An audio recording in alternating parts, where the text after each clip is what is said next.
The Grand Neptune Casino opened its doors on Atlantic City's boardwalk in the summer of 1991, just after twilight laws were loosened and neon seemed to outshine the sea. Tourists noticed the polished marble floors, the uniformed croupiers, and the ceiling mural of mythic sea gods. They did not notice Lenny Duarte, a mild-mannered accounting manager who walked the floor each night with a small leather notebook, jotting balances no tourist would ever see. Lenny grew up 3 blocks inland, the son of a barber and a crossing guard, blessed with a photographic memory for numbers and an almost monastic dislike of attention. He studied bookkeeping at community college, joined the Grand Neptune during its construction phase, and by opening day was already trusted to reconcile cage receipts. In theory, every chip leaving the cage accompanied a matching entry on the mainframe.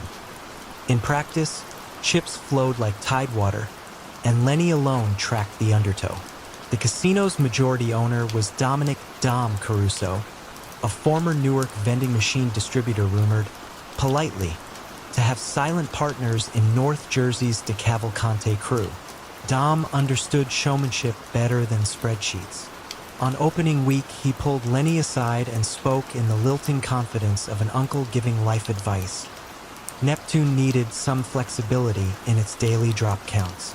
A portion of high roller cash would bypass the books, he explained, so that certain friends could re-enter it later as clean gaming revenue.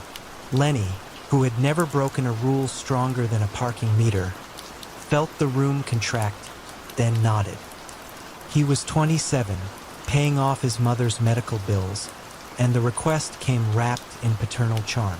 The mechanism proved simple. Each midnight, when machines reset, Lenny printed a provisional drop report, marking it draft. Before dawn, he received a manila envelope from Dom's nephew Vince containing raw cash totals from private baccarat salons. Lenny subtracted those figures from the draft, destroying the first printout and filing the doctored version under final. The skimmed money traveled in armored vans to a small coin-sorting warehouse on the edge of town, was swapped for cashier's checks, and cycled back through the casino as winnings claimed by pre-selected players, school teacher cousins of crew members, a retired plumber, a violinist who played 1 weekend a month. For 2 years, the tide rolled smoothly. Regulatory audits skimmed surface data. External accountants trusted Neptune's IBM system, never suspecting the midnight drafts that disappeared like foam.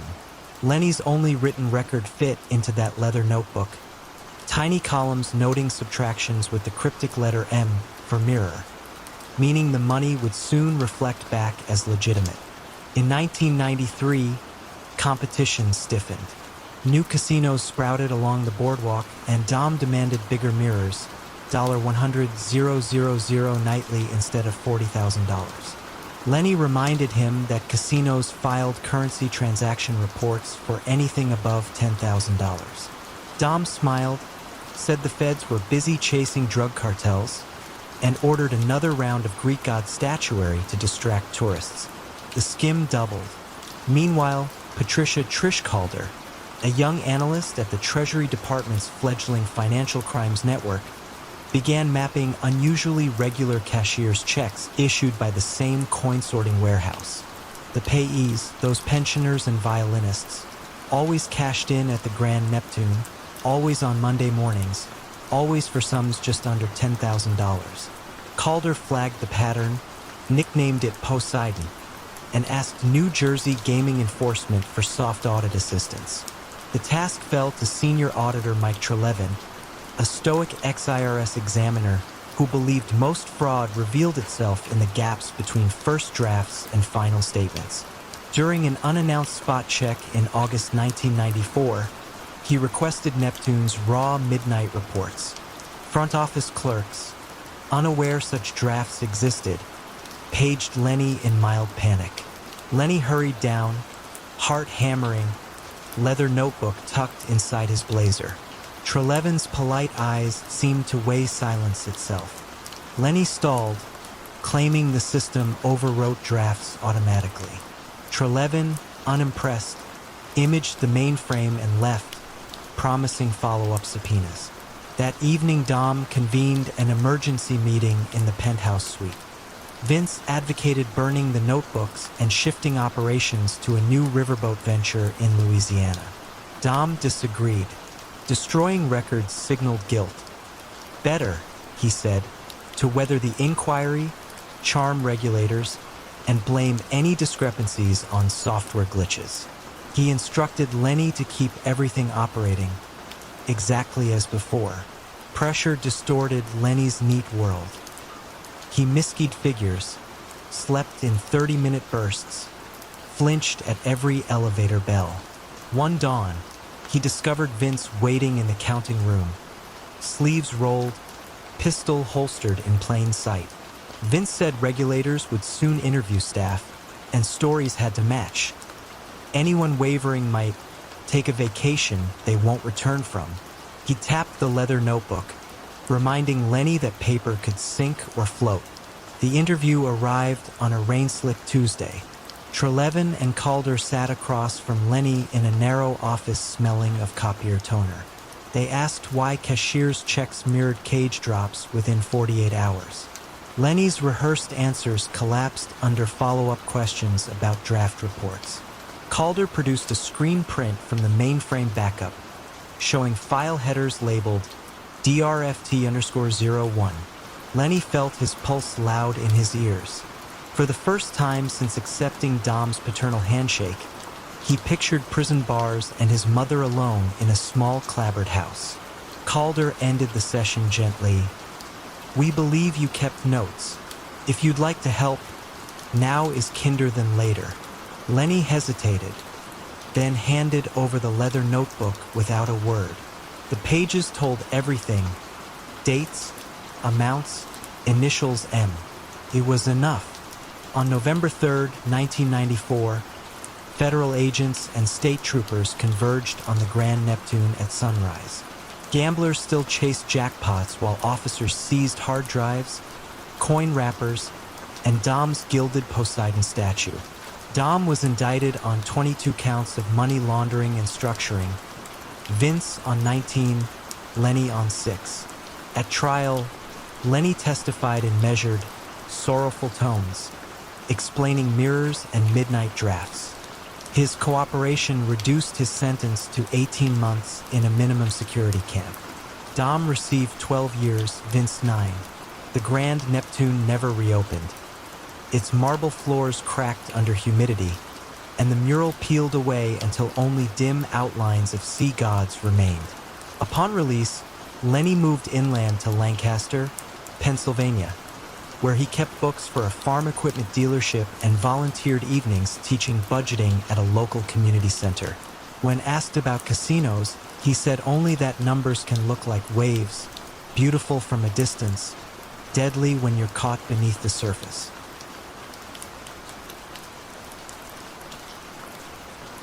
At first glance, Marian Marne Ellsworth seemed unsuited to crime. In 1966, she was 32, wore horn-rimmed glasses, and managed the municipal archive in Cleveland's Beaux-Arts City Hall. Her days revolved around microfiche reels, brittle planning maps, and the hush of high ceilings. Yet what outsiders missed was the peculiar vantage the archive provided. Every zoning variance, land use appeal, and infrastructure bond passed through Marne's stamping tray before it reached council chambers. She could trace a developer's ambition long before ground was broken or a headline appeared. That knowledge intrigued Arthur Kessler, a construction magnate whose crews poured half the city's post-war concrete. After a chance hallway encounter, Kessler invited Marne to luncheon under the pretext of donating shelving to the archive. Between spoonfuls of clam chowder, he asked whether she ever noticed patterns in permit filings. Lots rezoned commercial a week before estates sold, or floodplain easements lifted overnight. Marne admitted she had. Kessler proposed a partnership. She would quietly steer him toward parcels poised for profitable reclassification, and he, in return, would endow the archive's preservation fund. The offer appealed to both her civic pride and her dormant appetite for influence. She accepted, stipulating that no bribes be paid in her name. Kessler agreed. Information alone would tilt the board. The scheme matured with librarian precision. Marne created a coded card catalog: blue tabs for impending highway spurs, green for public school expansions, red for industrial abatements. Each card listed parcel numbers and committee schedules, never owners. On Tuesday evenings, after the reading room closed, she photographed the week's new cards with a Rolleiflex, dropped the film into a manila envelope, and tucked it behind a false spine labeled Census, 1880. Kessler's courier collected the envelope every Thursday at dusk. Invoices for conservation flat file cabinets later reimbursed her with a quiet bonus. Within 3 years, Kessler's land bank doubled. He bought cheap row house blocks days before renewal grants, flipped corner lots slated for interstate ramps, and sold warehouse sites to a plastics firm lured by tax holidays. City Hall buzzed about his clairvoyance, yet audits found only luck and attentive attorneys. Meanwhile, Marne's archive acquired new humidity controls and a state-of-the-art microfilm reader, accolades she accepted modestly. But precision breeds pattern, and pattern attracts scrutiny. In 1970, junior reporter Leo Park from the Cleveland Herald analyzed rezoning minutes for a series on urban displacement. He noticed Kessler's LLC surfaced, without fail, just ahead of council votes. Curious how anyone could predict such opaque agendas, he filed a public records request for original variance applications. The clerk routed him to the archive. Marne greeted Leo with professional courtesy, pulling boxes onto oak tables. She felt composed until he asked to see earlier drafts of a freeway spur map that, by protocol, should have been shredded once superseded. Those drafts revealed the spur's path shifting east, onto land Kessler had bought. Marne stalled, citing ongoing conservation cataloging, and promised to locate them later. Leo, sensing obstruction, jotted her name into his notebook. At Kessler's next pickup meeting, always staged in a dim record storage aisle, Marne relayed the reporter's interest. Kessler dismissed it. Newspapers cycled fast, yet tension crept into his handshake. He suggested pausing document exchanges. Marne, relying on a promised year-end grant to finish fireproof vault renovations, pressed for one final transfer covering a scheduled riverfront redevelopment. Kessler reluctantly agreed. Leo intensified research. He mapped 12 Kessler purchases against rezoning timelines, producing a statistical outlier a city planner later called precognition on ledger paper.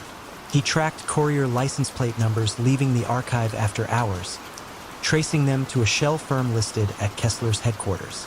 Armed with photographs, he approached the county prosecutor, who in turn requested a sealed grand jury subpoena for archive access logs.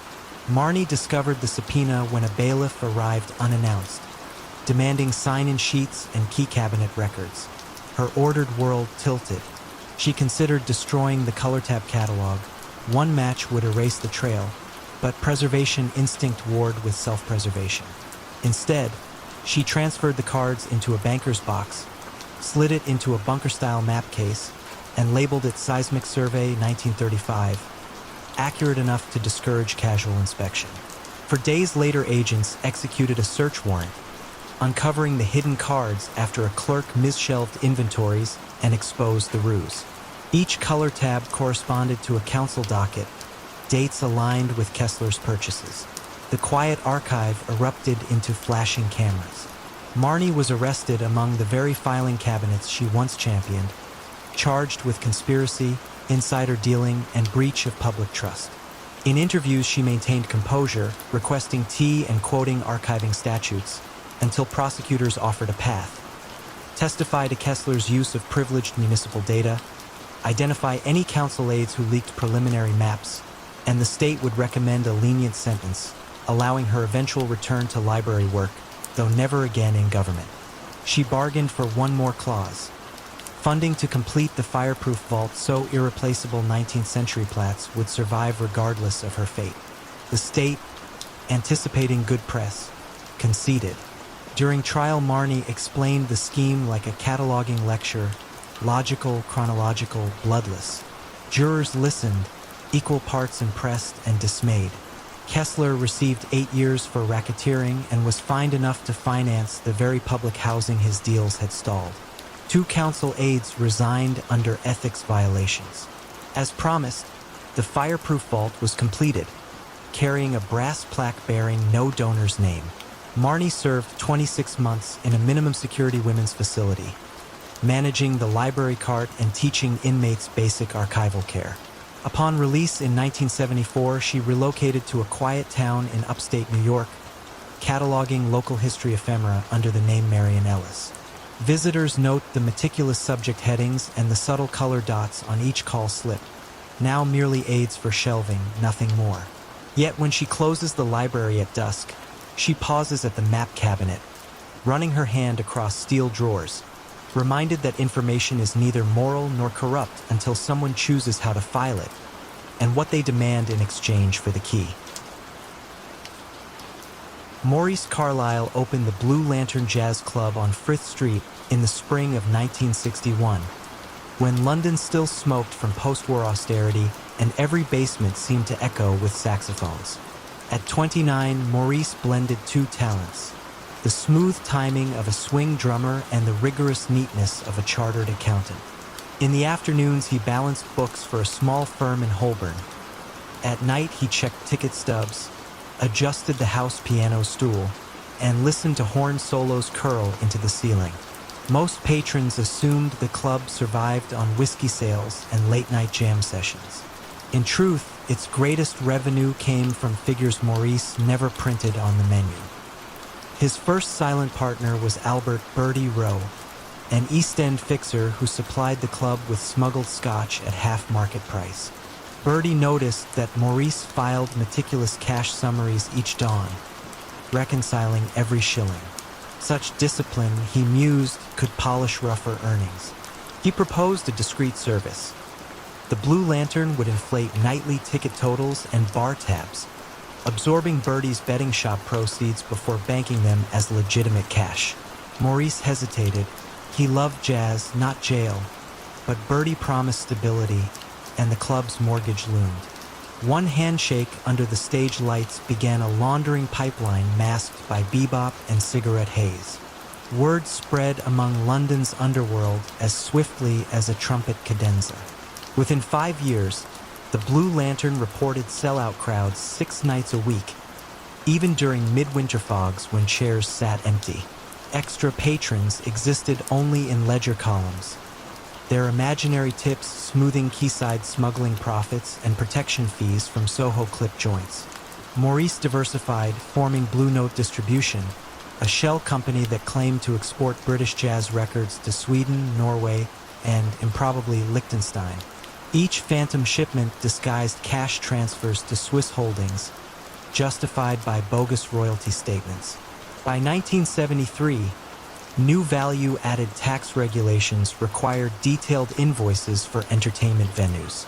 Maurice adapted quickly, hiring his cousin Lillian, a former civil service clerk, to fabricate audience surveys, artist contracts, even lighting rig receipts. The Blue Lantern glowed softly in newspapers as a cultural landmark, while backstage, brown envelopes changed hands to keep fire inspectors satisfied that capacity matched the swollen figures on the books. Success, however, attracts louder tempos. Stanley Stan Gray, a rising racketeer with ties to South London hijack crews, demanded entry into the laundering loop. He offered volume, truckload robberies along the M25 generated bundles that needed washing weekly. Maurice, wary of attention, capped the club's throughput at a tidy £8,000 per night. Stan wanted double. Tension simmered like a muted trumpet solo, unresolved but thick with warning. Enter Dorothy Finch, a quiet investigator at Her Majesty's Customs and Excise. Fascinated by export rebate fraud, she saw patterns where others saw noise. While auditing small record labels in 1982, she noted that Blue Note Distribution claimed to ship more LPs overseas than Britain's entire jazz market press that year. Curious, she visited the Blue Lantern on a rainy Thursday, buying a single ticket at the door. The club, half full, hardly matched the nightly 300 guest figures declared in VAT returns. She made notes in a small black book and slipped away before the encore. Around the same time, Eddie Wells, the club's resident saxophonist, fell behind on alimony and gambling debts. One night, he discovered a box of surplus ticket rolls in Morris's locked office while searching for bourbon. Realizing the rolls' serial numbers never matched till totals, Eddie photographed them. Desperation led him to freelance reporter Martin Keene, who paid £500 for the pictures and a taped confession describing how chairs were counted twice, sometimes thrice, to pad attendance. Keene's Sunday expose, Phantom Audiences of Soho, did not name the Blue Lantern, but described its layout so precisely that regulars needed no hint. Dorothy Finch pounced, cross-referencing the article with her export irregularities. She assembled a task force of tax officers and metropolitan police, dubbing the probe Operation Downbeat. Warrants brewed while Maurice, sensing heat, prepared a contingency. He shifted bulk cash through Stan Gray's warehouse, planning to shutter the club for renovations and vanish to Valencia. Stan had other plans. Fearing that closure would freeze his laundering spigot, he threatened Maurice in the alley behind the club, brass-knuckled hand resting on a crate of drum cymbals. Maurice agreed to keep doors open another month, buying himself time. It was 1 month too long. At dawn on May 18, 1984, investigators swept into the Blue Lantern. They cataloged ledgers, seized false export forms, and traced cash logs to smugglers already on customs watch lists. Maurice stood beneath the stage's soft blue bulbs, hands steady, as officers counted and used ticket rolls identical to numbers logged months earlier. Stan Gray, arrested the same morning at his warehouse, cursed Morris's caution too late. The trial at the Old Bailey wound through summer, expert witnesses debating jazz economics versus plausible seating capacity. Lillian's forged invoices unraveled under forensic ink analysis. Export board officials confirmed that no shipments reached Scandinavia in years. Faced with overwhelming arithmetic, Maurice pleaded guilty to conspiracy to launder and tax evasion. He received 10 years, reduced to 7 for cooperation mapping Stan's wider network. Stan drew 12. The Blue Lantern closed, its sign removed, the basement silent except for distant underground rumbles. In 1991, Maurice emerged on parole, hair thinner, rhythm intact. He settled in Margate, teaching bookkeeping at a community college and volunteering at a seaside arts cafe that hosted Sunday jazz trios. Dorothy Finch, later promoted to assistant commissioner, kept a framed Blue Lantern ticket on her office shelf. A reminder, she told new recruits, that numbers may dance as elegantly as music, but the wrong notes eventually catch the ear of someone who listens carefully enough. Would you like the next story? Otto Newman rented a narrow studio on Berlin's Kantstrasse in the autumn of 1968, advertising portrait sittings while you wait. His Leica clicked through baby photos and passport headshots for West German visa seekers. Yet Otto's true livelihood grew in the darkroom's red glow. There, among trays of fixer, he printed 2 sets of every roll. One for the client, another for a locked file box labeled numerically, never by name. The habit began innocently. Artists keep archives. But Otto soon realized the negatives revealed more than smiles. A junior minister entered with a French actress on his arm. A banker posed with stacks of unregistered bearer bonds. An East Berlin diplomat, traveling under cultural exchange papers, handed over vacation film showing restricted Soviet facilities. Each moment, frozen on cellulose, offered leverage. Otto cataloged them like chess pieces, suspecting one day he might need to move them. Opportunity arrived in 1972 when Dieter Deckelkraus, lieutenant for the Kreuzberg-based Hammerling Ring, brought a briefcase of undeclared cash for headshots intended for forged IDs. Otto obliged, ensuring Kraus saw the lens as an ally. After the sitting, he suggested a quieter banking method. Launder the money through limited edition photographic prints. Art, he explained, travels duty-free. Value is subjective. Buyers are discreet. Krauss listened, intrigued by the balance of culture and concealment. Otto produced a plan. He would stage monthly private salons, exhibiting large silver gelatin prints signed in looping script. Hammerling couriers would bid on the artwork, pay with cash, then resell overnight to shell collectors in Zurich, recording a tidy, legal profit. Otto retained a commission, Krauss laundered thousands, and guests enjoyed canapés beneath Moody Street scenes shot on Tri-X. By 1974, the salons had migrated to Hamburg and Munich. Each framed print represented 30 to 50,000 marks in scrubbed capital. Success bred ambition. Krauss pushed for heavier throughput, multiple editions, international fairs. Otto warned that scarcity was the shield. Overprint and customs agents notice. The lieutenant insisted. To meet quotas, Otto began minting fictional collectors who supposedly consigned works back to him at inflated estimates, an inward spiral of valuation. He forged provenance letters on Italian stationery he bought near the Vatican, aging the pages with cigarette smoke and tea stains. Enter Gertrude Vogel, a tax investigator with a side passion for photography. While attending a Hamburg fair in 1976, she noticed 3 unique Otto Newman prints. Identical negatives, different titles. Rarity, she knew, defined price. Duplicates smelled of fraud. Back in her office, she cross-checked sales certificates and found payments clustering around cash-heavy construction companies tied to Hammerling shell entities. Suspicion prompted a covert audit codenamed Blend, Aperture. Meanwhile, the Hammerling ring fractured over narcotics disputes. Krauss feared an internal coup and instructed Otto to transfer archives to a Frankfurt storage unit, insisting no duplicates exist. Otto, protective of his leverage, retained one key box, negative file number 47, containing every incriminating portrait since 1968. He hid it behind false drywall in the studio, convinced that information, not art, was his safety. Gertrude's team subpoenaed gallery ledgers, discovering that prints bounced between the same buyers and sellers, each time appreciating just enough to siphon laundering fees, but not enough to trigger cultural asset controls. She requested surveillance. Plainclothes officers attended an October 1978 salon, where Krauss, sweating beneath gallery lights, whispered bidding cues to 2 couriers. Cameras captured the choreography. Probable cause solidified. On December 3, 1978, before dawn, investigators raided Otto's studio. Chemicals still cooled in trays. The air smelled of fixer and faint vanilla from drying prints.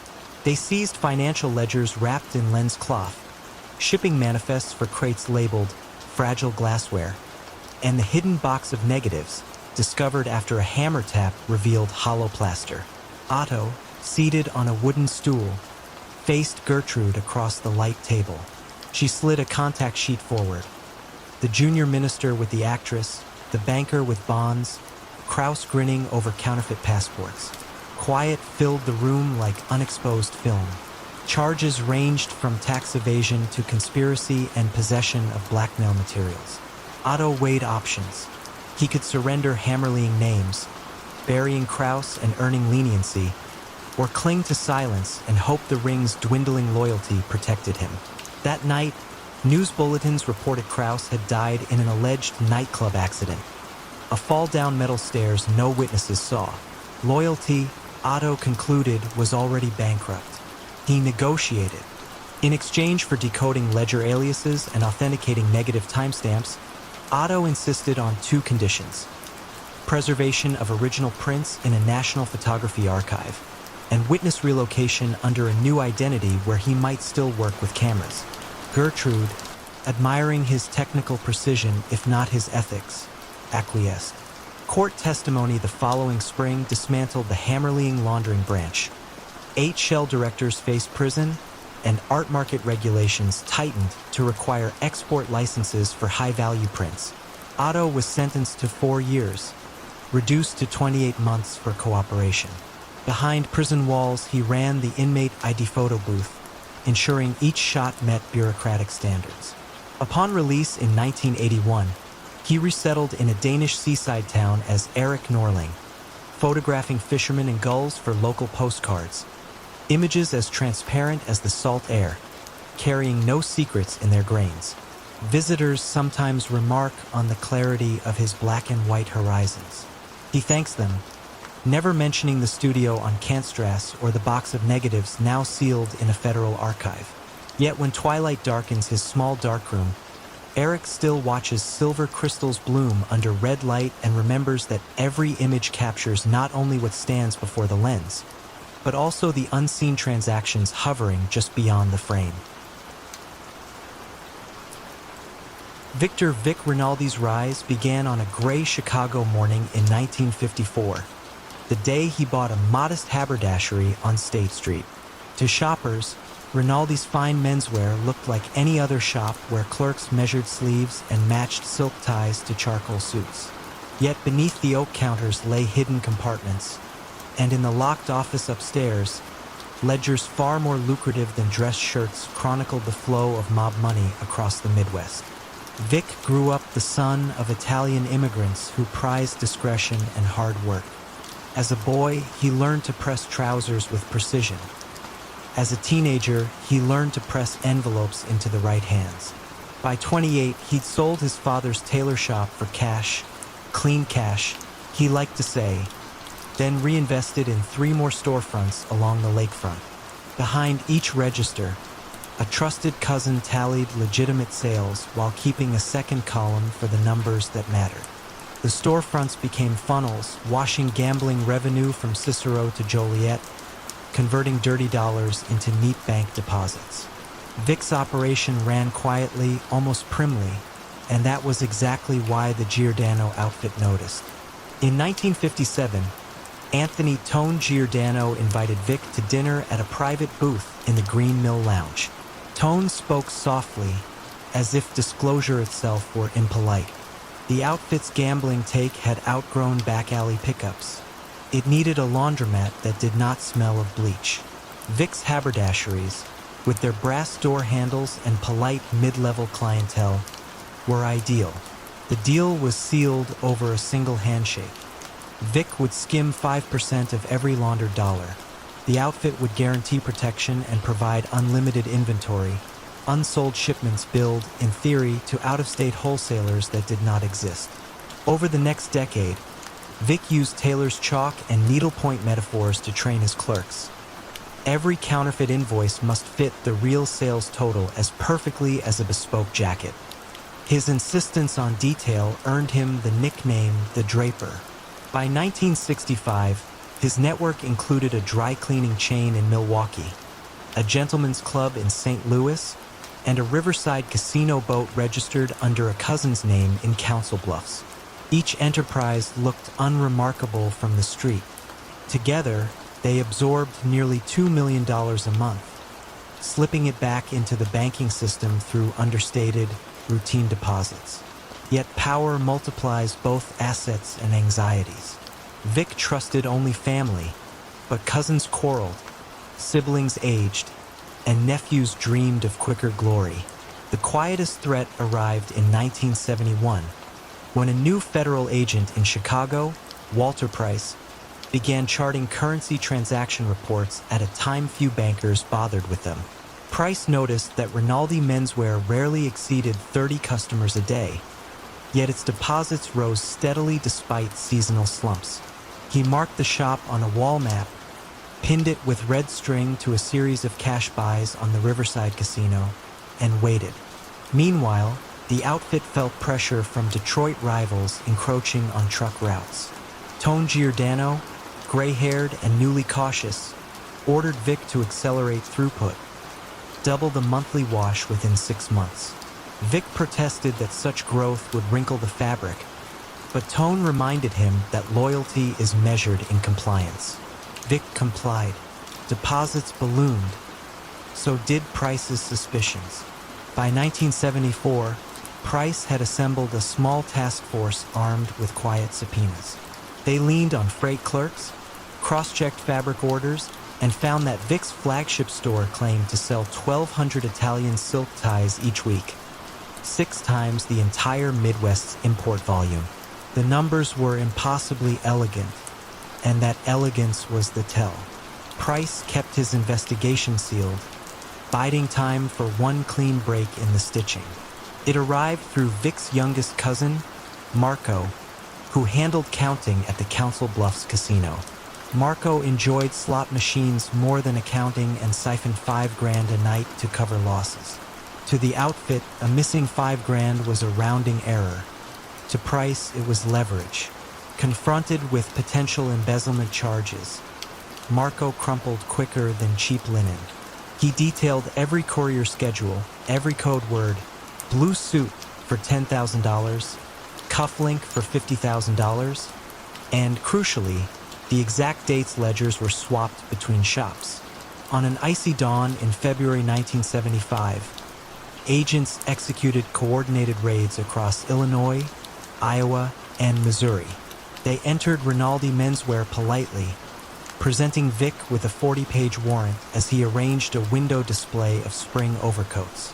Upstairs, they found the shadow ledgers, labeled only by Roman numeral, I through 12, January through December. Each ledger traced deposits to bogus wholesalers whose addresses led to vacant lots or shuttered warehouses. The trials were neither loud nor short. Vic faced 48 counts of racketeering, money laundering, and conspiracy. His defense leaned on respectability: bespoke suits, community donations, quiet charm. But numbers, like seams, tell their own truth. The jury took 2 days to convict. Tone Giordano died of heart failure before charges reached him. Some whispered he'd orchestrated his exit to avoid the stand. The outfit survived, shrinking, splintering, adapting, as they do. Vic spent 23 years in federal prison, released in 1998 to a halfway house near Joliet, where he taught inmates how to hem pants and spoke little of silk ties or shadow ledgers. Walter Price retired the same year, his office wall bare now of red string and maps. Asked once whether the Rinaldi case had been worth the decades of quiet chase, he said only that good tailoring lasts when stitches are hidden, but even the finest suit unravels if one thread is pulled long enough. Sylvio Silk Moretti accepted the night concierge post at Manhattan's Gilded Regent Hotel in March 1973.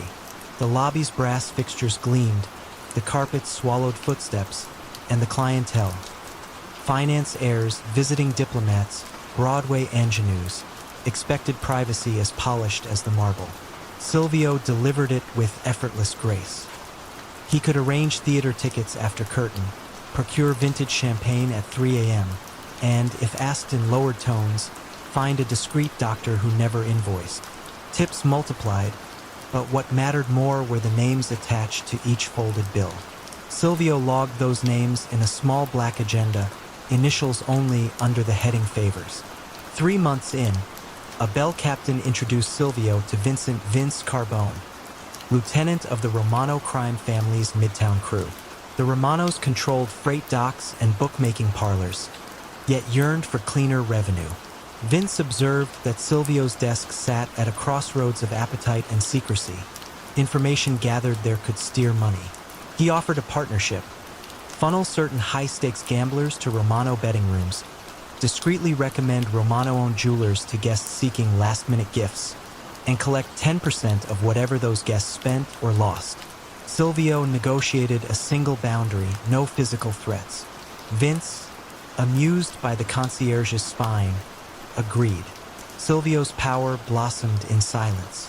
He memorized callers' voice cadences, flagging hedge fund managers who owed markers, senators' aides anxious about hotel invoices, and airline tycoons courting ballerinas. Within a year, he maintained 3 ledgers: one tracking commissions, a second listing bettors' credit lines, and a third, kept in a locked humidor, documenting compromising details. In the humid darkness beside rolled cigars, secrets cured like tobacco leaves. Profits flowed through a laundering front called Regent Errands Incorporated, ostensibly a messenger service handling guests' parcels. Bills from gambling kickbacks appeared as express delivery fees, while jewelry store cuts were packing insurance. The corporation's bank account, opened in Delaware, paid modest taxes and wired quarterly consulting dividends to Romano's shell companies.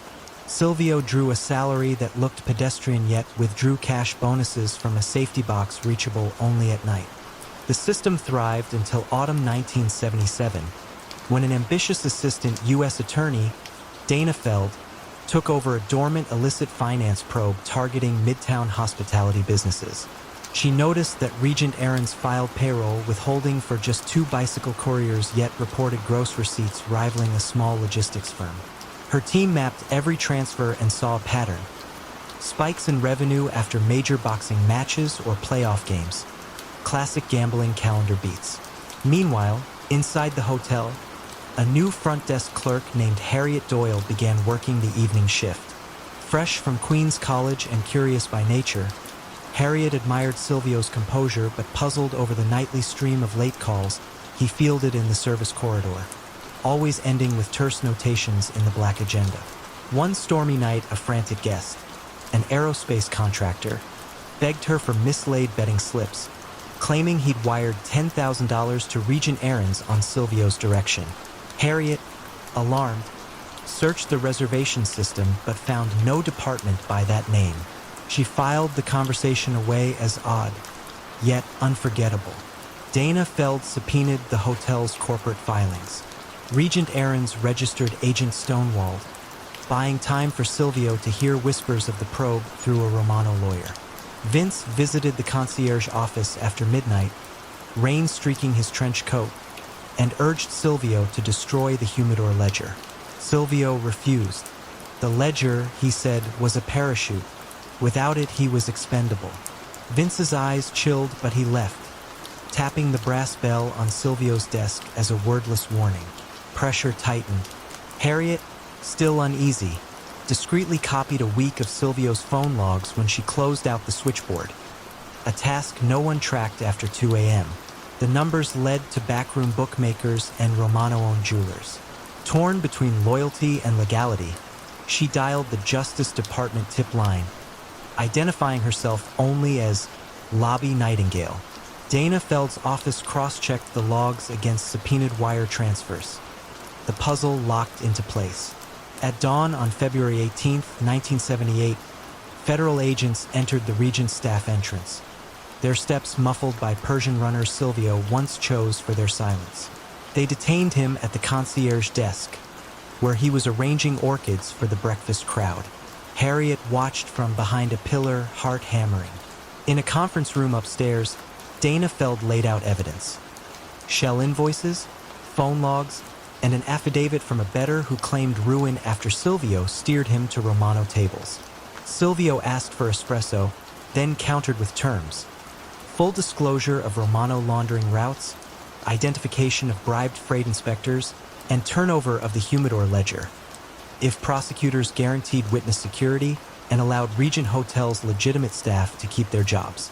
Dana consulted her team, aware that the ledger's leverage could unify cases against 4 separate Romano fronts. She accepted.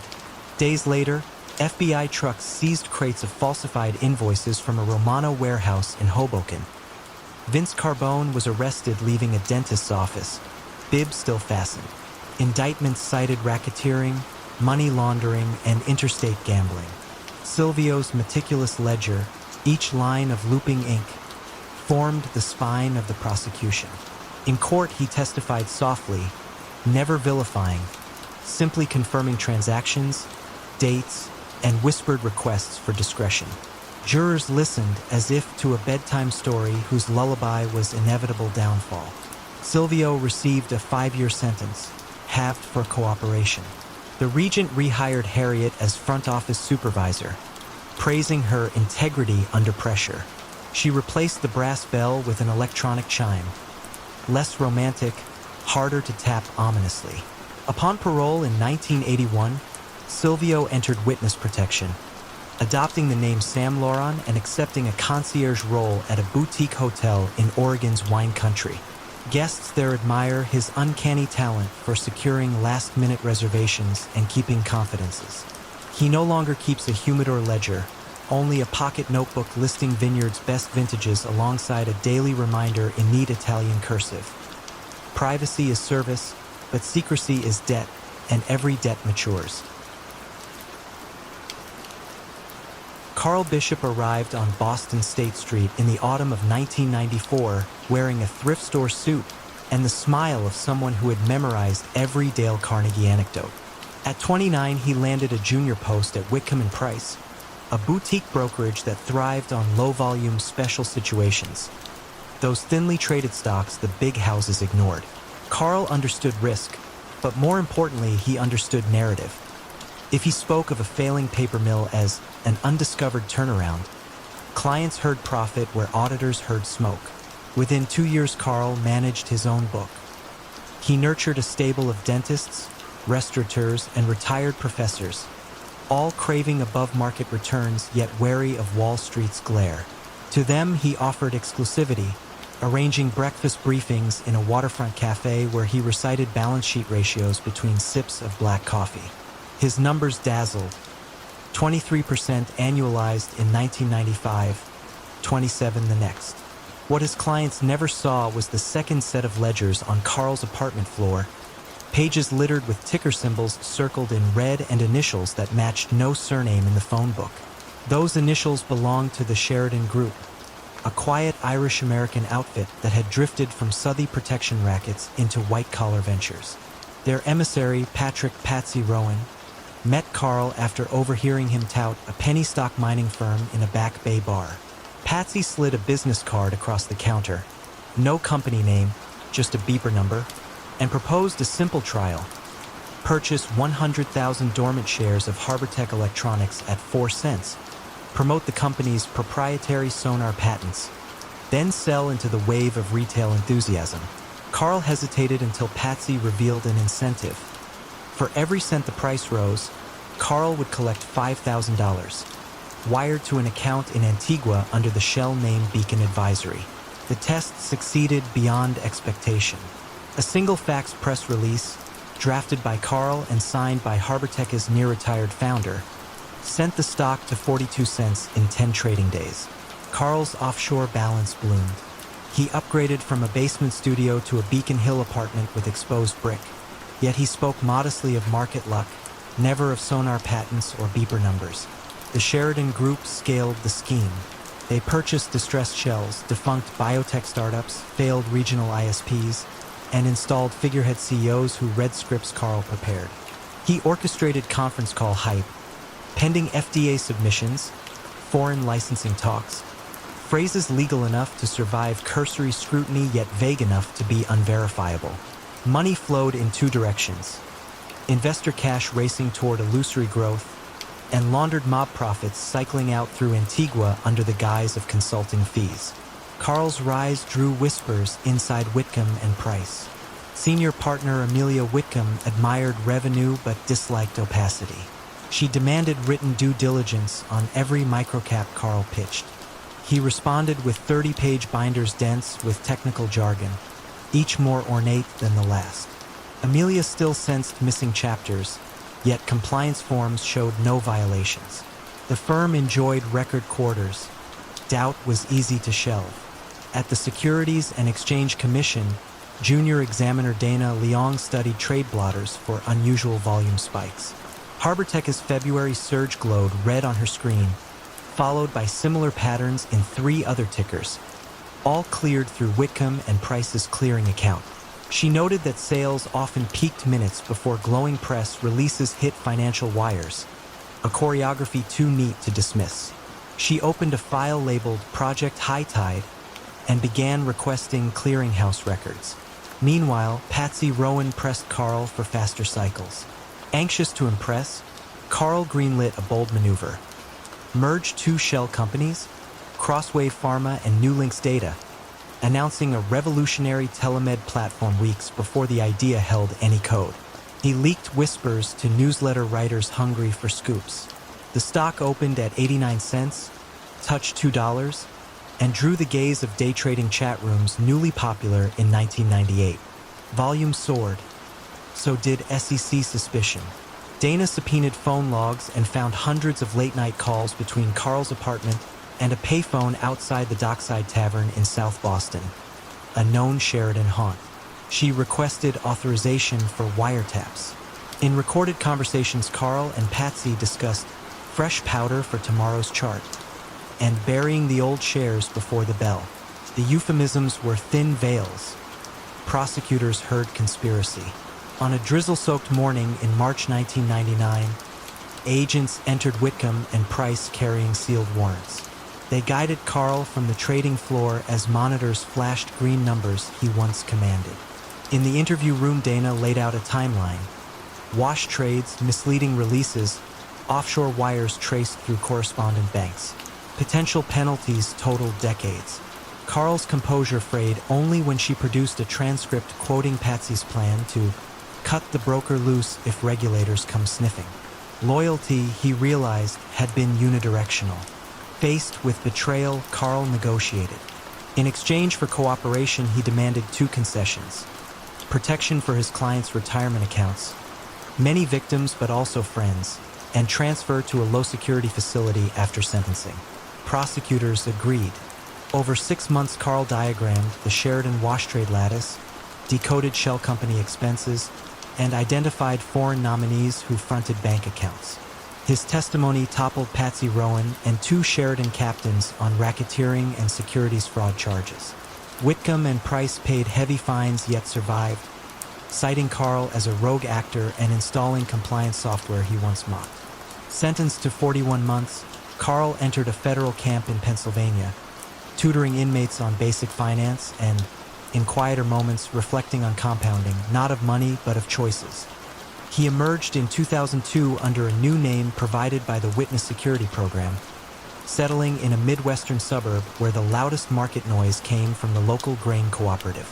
Neighbors know him as a night school math instructor who commutes in a 10-year-old sedan and never checks the ticker scrolling above the bank downtown.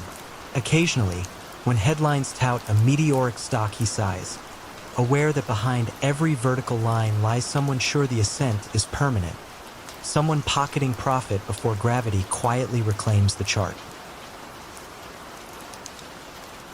Detroit in 1983 was equal parts empty factories and electric rhythm.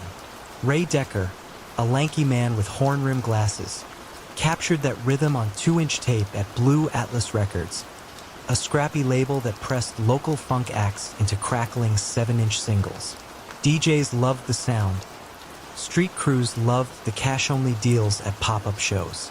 Ray loved both, but mostly he loved order, metered beats, balanced ledgers, neat stacks of unsold vinyl stored by catalog number. Order cracked the night Cal Bishop walked into Blue Atlas after closing. Cal, freshly paroled and quietly feared on the east side, admired Ray's reel-to-reel, then placed a bowling bag full of $100 bills on the console. He proposed a sponsorship. Cal would fund pressing runs. Ray would list the money as tour advances and return it, laundered, as royalties. Ray calculated pressing costs, studio overhead, and risk. The money in the bag exceeded a year's viable production. Against a soft hiss of tape looping leader, he nodded once. The scheme's genius lay in vinyl's margins. Each single cost 50 cents to press, wholesaled at $1.40. Ray reported pressings triple the actual run, noted phantom shipments to European distributors, and wired the overage, now white as new sleeve stock, into Cal's Nevada LLC. The IRS, seeing export income and mechanical royalty statements signed by made-up French promoters, applauded Blue Atlas's international reach. Cal, thrilled, expanded the arrangement from $5,000 to $20,000 a week, delivered Friday mornings in that same scuffed bowling bag. Ray's reputation soared. Local musicians trusted a label that suddenly printed picture sleeves and arranged late-night radio spots. Critics called Blue Atlas Motown's scrappy air. He hired an assistant, Tammy Gwynn, a Wayne State accounting grad who color-coded royalty spreadsheets and believed every recorded sale. For a year, the only dissonance was Cal's occasional reminder, "Keep the count spinning, Ray. Empty grooves make noise." Inevitable warp began with a harmless question. Tammy, reconciling shipping invoices, noticed catalog BA-113 listed in foreign sales yet missing from inventory. Ray invented a story about water-damaged boxes destroyed by insurance adjusters. Tammy logged the write-off but marked the discrepancy with a pink tab. Pink meant, "Come back later." She returned weeks later and found 3 more Phantom releases. Order, her specialty, demanded answers. While Tammy audited, Special Agent Miles Carter of the Treasury's Financial Crimes Division traced East Side heroin proceeds funneled into a mysterious Nevada music company. Carter, patient and keen-eared, mapped account numbers and identified steady wires from Detroit signed by Raymond Decker. He booked a flight, packed a portable cassette recorder, and spent evenings playing Blue Atlas cuts to understand the culture he might soon shake apart. Ray sensed pressure. Cal's bag now arrived heavier, its owner eager to breach new markets. Miami clubs, maybe Hamburg raves. Ray requested breathing room. Cal countered by dropping studio engineers an extra envelope for loyalty. The message carried more grit than generosity. Friday deliveries continued. Tammy confronted Ray on a snowy Wednesday, binder in arms. She had built a parallel ledger showing that reported overseas orders would fill 3 semi-trailers.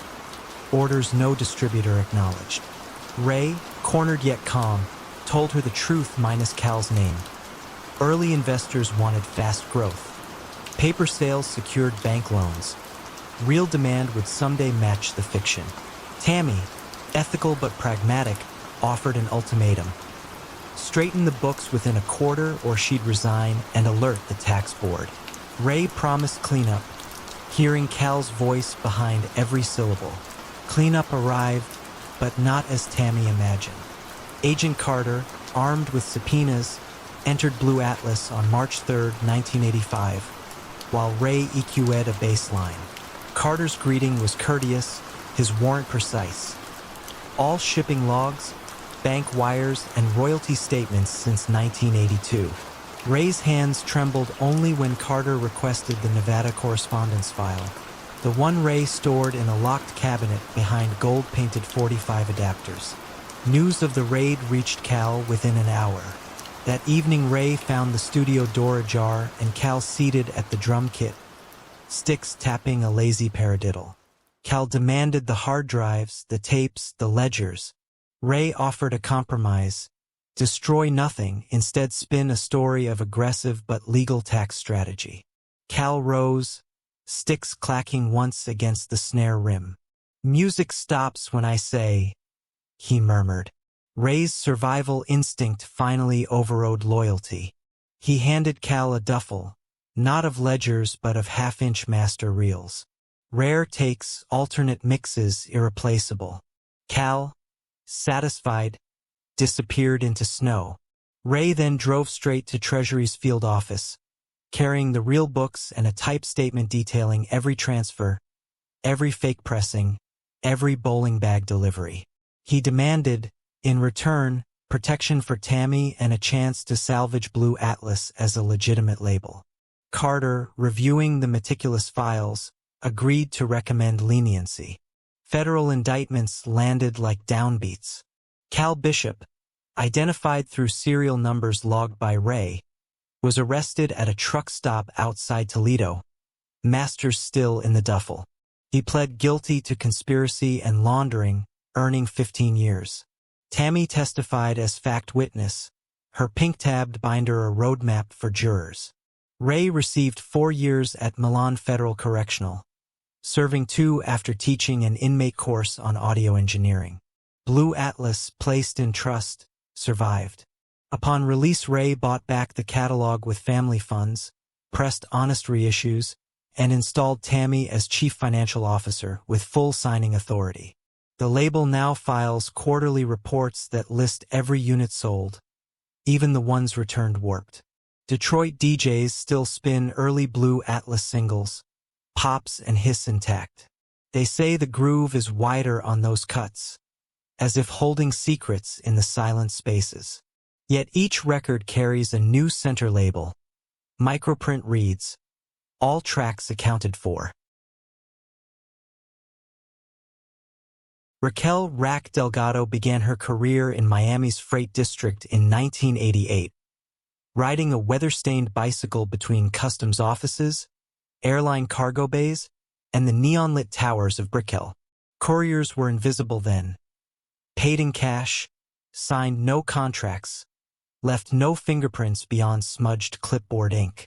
Rack, fluent in English, Spanish, and bureaucratic patience, soon knew every gate guard by nickname and every warehouse foreman's preferred brand of coffee.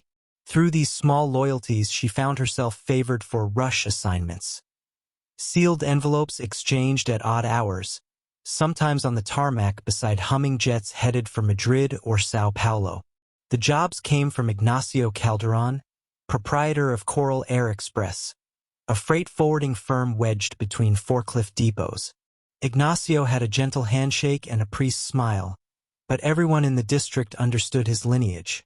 The Calderon family once bankrolled rum-running boats during Prohibition, then graduated to more discreet ventures. Ignacio's genius was modernizing the old pipeline. He discovered that Miami's skyrocketing art market, auction houses, pop-up galleries, Latin American fairs, was the perfect stage for laundering currency. Paintings traveled freely, prices were subjective, and a dry shipping label could hide millions in rolled bills tucked behind canvas. Rack did not handle art herself. She ferried paperwork. Export certificates, provenance statements, insurance riders, all legal, all aromatic with fresh toner. In 1991, Ignacio invited her into a windowless office at midnight. Columns of numbers glowed on a screen. He explained that reliable couriers were rare and offered her a monthly retainer to manage sensitive logistics. The raise tripled her rent money. She accepted, asking only that the work remain nonviolent. Ignacio promised, "We move signatures, not guns." Her first test was the Murano job. 2 crates labeled mid-century glass sculptures left the port of Miami for Genoa. Rack delivered bonded papers to customs, watched inspectors slap green clearance stickers, then biked home under salt-heavy moonlight. Inside the sculpture's foam cavities rested shrink-wrapped bundles of undeclared dollars, profits from a Colombian gambling syndicate seeking transformation into euros. The crates reached Italy intact, and Ignacio rewarded Rack with a used Honda Civic, metallic teal and nearly silent. She traded pedals for horsepower, doubling her daily radius.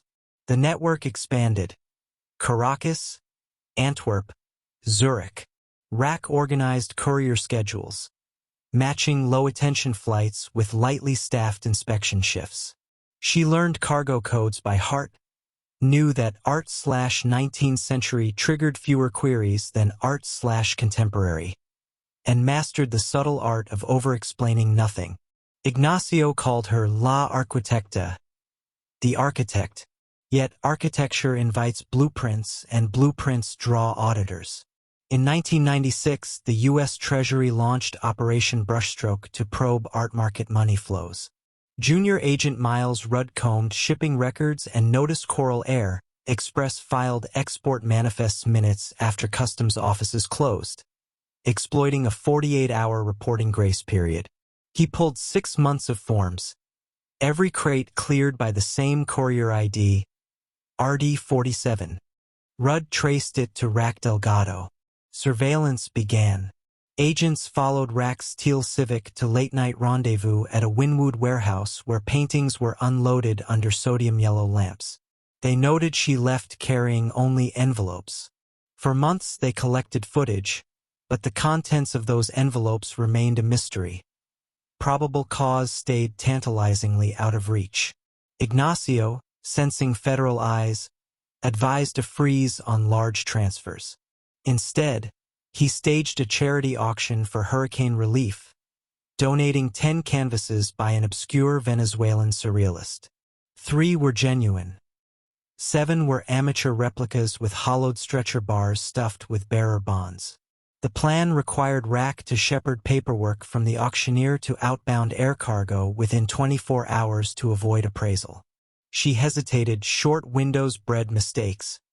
But Ignacio assured her this was temporary, a final push before a long hibernation. The auction raised eyebrows when anonymous phone bidders paid triple market value. Agent Rudd obtained a sealed warrant for warehouse entry the following night. That same night, Rack arrived to collect the canvases. While loaders slid crates onto a pallet jack, her phone buzzed. An unsaved number, 1 ring, then silence. The network's code for abort. She froze, recalling Ignacio's promise of no violence, and told the loaders to stand down. Before she could exit, headlights flooded the bay. Agents stepped forward, badges raised, voices low but firm. In the interrogation room's hum of recycled air, Rack asked for coffee and time. Rudd presented export forms, photos of late-night meetings, and bank wires linked to Coral Air Express.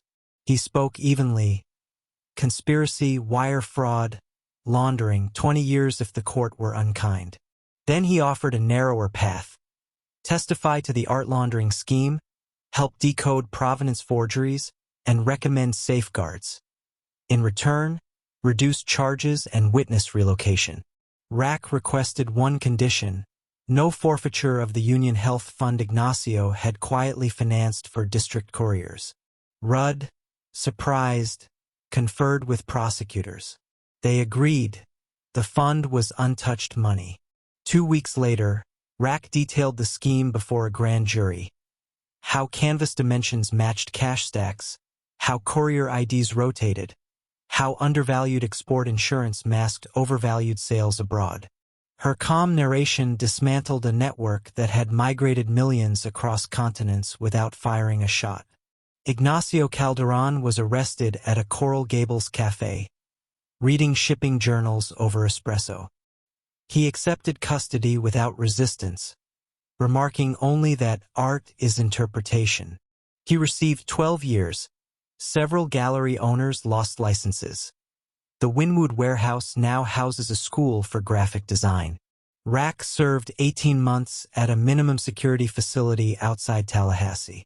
Inside, she taught fellow inmates Spanish translation and the geometry of bicycle maintenance.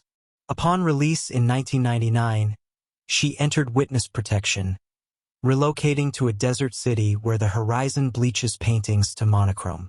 Locals know her as Rachel Dean, logistics coordinator for a medical supply company. She drives an unremarkable sedan, keeps impeccable paperwork, and spends evenings sketching bicycles against cactus silhouettes. Quiet tributes to a past courier who once navigated Miami's glare by pedal, envelope, and an instinct for when loyalty ends and self-preservation must finally speak. London's Soho in 1955 hummed after dark, neon-licking rain-slick cobblestones while saxophones curled smoke into the night. At the center of Dean Street stood the Blue Lantern, a cellar club with a walnut bar and a baby grand painted midnight blue. Patrons believed they came for bebop, but the true rhythm belonged to its owner, Clara Whitlock, whose gloved hands kept stricter time over bank ledgers than any drummer on stage. She had inherited the club from a wartime uncle and, with it, access to a crowd that paid cash, tipped generously, and asked few questions once the trumpet hit its third chorus. Clara's first taste of clandestine profit arrived through Maxwell Max Doyle, a bookmaker who settled debts in folded envelopes perfumed by menthol cigarettes.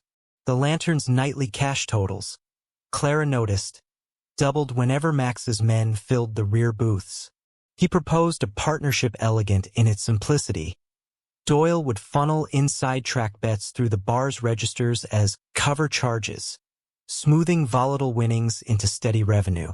Clara, pragmatic and ambitious, agreed, on the condition that violence never crossed her threshold. Max laughed, promised, and placed a ruby cufflink in her palm as collateral. Over the next 3 years, every gin fizz and trumpet solo masked invisible transfers. Doyle moved wagers from Greyhound tracks in Hackney and illicit baccarat rooms in Bayswater. Clara recast them as bar receipts, then wired the funds to a dormant import firm she had purchased for £1. The company, Whitlock Continental, claimed to ship French reeds for saxophones and Italian strings for basses, a fiction credible enough to satisfy bank managers who enjoyed complimentary tickets to weekend sets. Monthly, Clara diverted a careful slice into the club's renovation fund. New velvet curtains, a fresh lacquer on the stage, tokens that disguised the larger tide. Trouble skimmed the rim of a whiskey glass on a February night in 1959. A low-level collector named Freddie Mills arrived bruised and anxious, whispering that Doyle's gambling tentacles now reached the East End's protection circuit, territory watched by Scotland Yard's Serious Crimes Branch. Freddie also hinted that Doyle kept 2 books, an honest one for Clara's eyes and another recording side arrangements with razor-wielding loan sharks. Clara listened, metronome steady, and dismissed him with cab fare. Yet the seed sprouted. If Freddie spoke truth, her meticulous laundering rested atop accounts she had never examined. Scotland Yard's Detective Inspector Eleanor Hart had been charting Doyle's ascent for months, plotting cash spikes against race calendars. The Blue Lantern appeared in her ledger as an outlier, too much revenue for a basement holding 80 patrons. Hart attended a Thursday session in plain clothes, ordered seltzer, and watched Clara balance the till between sets. She saw no rushed gestures, no suspicious handoffs, only Clara's habit of noting each coin as if it were a confession. Still, the numbers whispered inconsistencies Hart could not ignore. She quietly requested a full audit of Whitlock Continental. Meanwhile, Doyle sensed winds shifting. He proposed accelerating the wash, a jazz festival in Brighton where ticket sales could absorb an entire season's gambling gains in one weekend. Clara hesitated. Scaling up invited scrutiny. Doyle countered with menace thinly veiled as urgency. "If we don't move fast," he warned, "someone else will decide the tempo for both of us." Clara, clutching the ruby cufflink now dull from years in her desk, agreed, stipulating meticulous ticket logs and a separate accountant of her choosing. Festival planning consumed spring. Posters went up, musicians signed, advance sales soared. Yet Detective Hart, armed with the audit, discovered Whitlock Continental imported nothing more than 3 sample reeds in 4 years. She secured a covert warrant to trace every festival ticket payment. Banks, once charmed by Clara's complimentary passes, now flagged irregular bulk deposits marked souvenir programs. The pattern matched Doyle's betting calendar by a syncopated heartbeat. On the festival's opening night, June's heat thick with salt from the channel, Clara paced backstage while trumpets tuned. She spotted Doyle conferring with a courier carrying 2 metal cases. The courier's unease echoed Freddie's whispered warnings. Clara stepped into the corridor, intercepting Doyle with a cordial smile that masked vertigo. She asked to review the cases for inventory.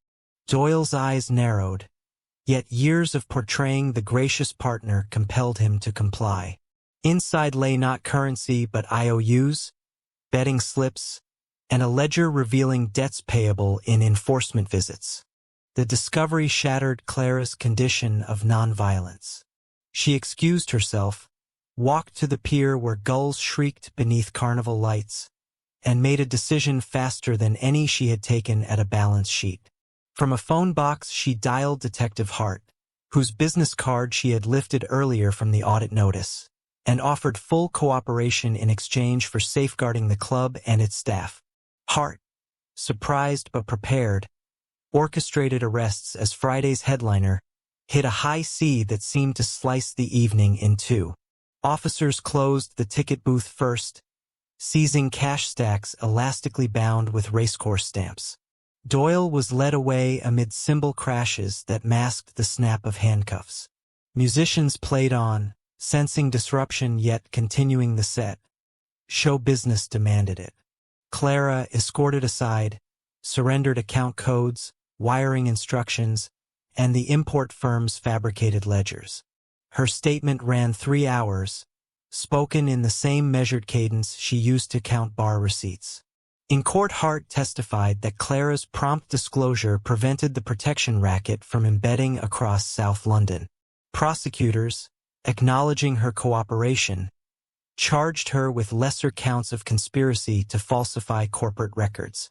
She received 2 years, served 18 months, and within prison walls taught bookkeeping to inmates planning legitimate futures. Doyle, convicted of racketeering and extortion, drew 12. Upon release, Clara reclaimed the Blue Lantern, now scrubbed of hidden rhythms.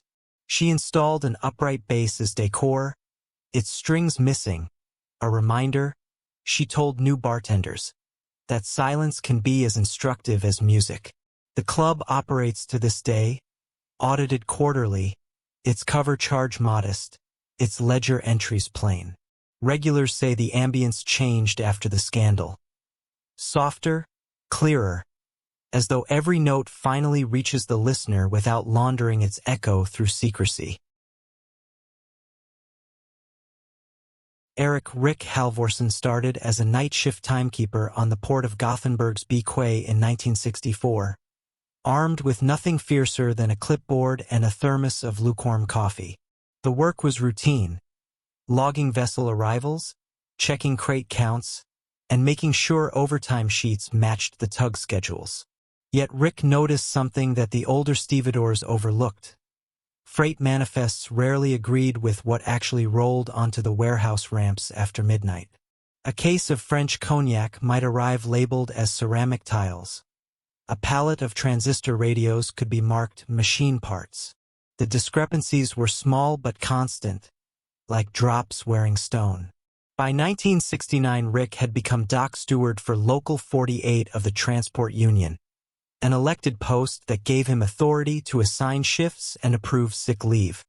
He wielded that power with quiet precision, rewarding punctual crews with prime overtime and relegating complainers to the cold, wet corners of the pier. In return, nobody objected when certain containers bypassed customs inspection and disappeared onto unmarked trucks bound for inland warehouses. A whisper spread that Rick could arrange anything. No bribes, no threats, just a dry nod and an updated logbook. The real leverage came through the port's pension fund.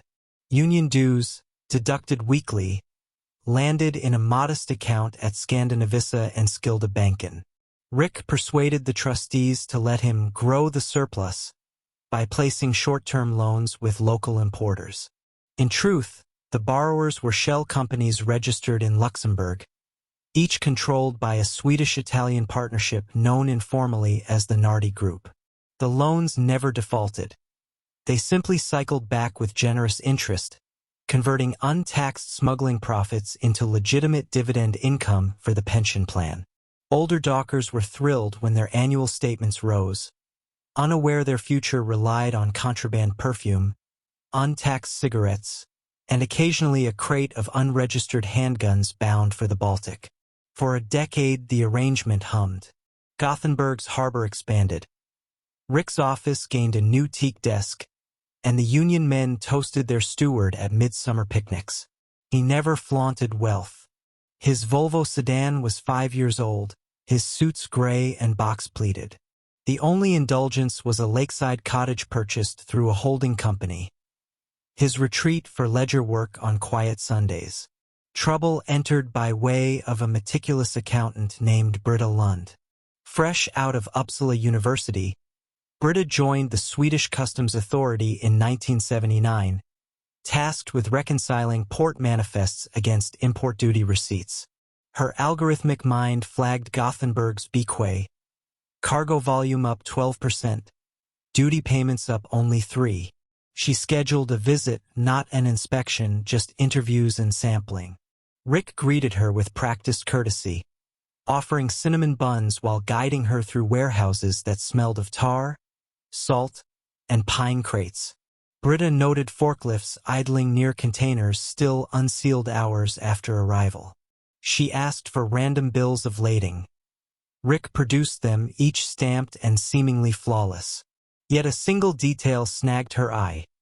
The exporter's address on 3 separate shipments matched an abandoned textile mill in Bari, Italy. She jotted the anomaly, thanked Rick for the tour, and returned to Stockholm to request a deeper audit. Rick's first real warning came from the Nardi Group's courier. A stiff envelope slid under his office door. Inside lay a single sentence typed in Italian. Il mare assai agita. The sea grows rough. Translation. Customs inquiries were widening. Nardi urged a temporary halt, but halting meant containers would pile up, stevedores would notice lost overtime, and questions would spread faster than rumors of cheap cigarettes. Rick chose to risk one final cycle, hoping the audit would stall in paperwork. Britta did not stall. She subpoenaed bank ledgers for the pension fund, comparing loan outflows to import surges. The amounts mirrored each other with suspicious symmetry. She then pulled public records on the Luxembourg shells and traced their directors to relatives of a known Bari fixer arrested in Naples 3 years prior. That link unlocked a mutual legal assistance request to Italian finance police, and soon, copies of Rick's loan contracts, signed discreetly under his middle name E. Halvorsen, arrived on her desk. A dawn raid on February 12, 1981 unfolded with Nordic efficiency. Customs officers, escorted by unarmed harbor police, stepped onto Bequay just as stevedores assembled for the shift. They presented warrants for Rick's office, the Union safe, and 3 warehouses identified by GPS coordinates Britta had compiled. Rick remained calm, even helpful, until they opened the safe and extracted 2 leather-bound ledgers titled simply, Quay Adjustments. Every container flagged for priority release was listed there, cross-referenced to pension fund loans and repayment schedules. The handwriting was unmistakably his.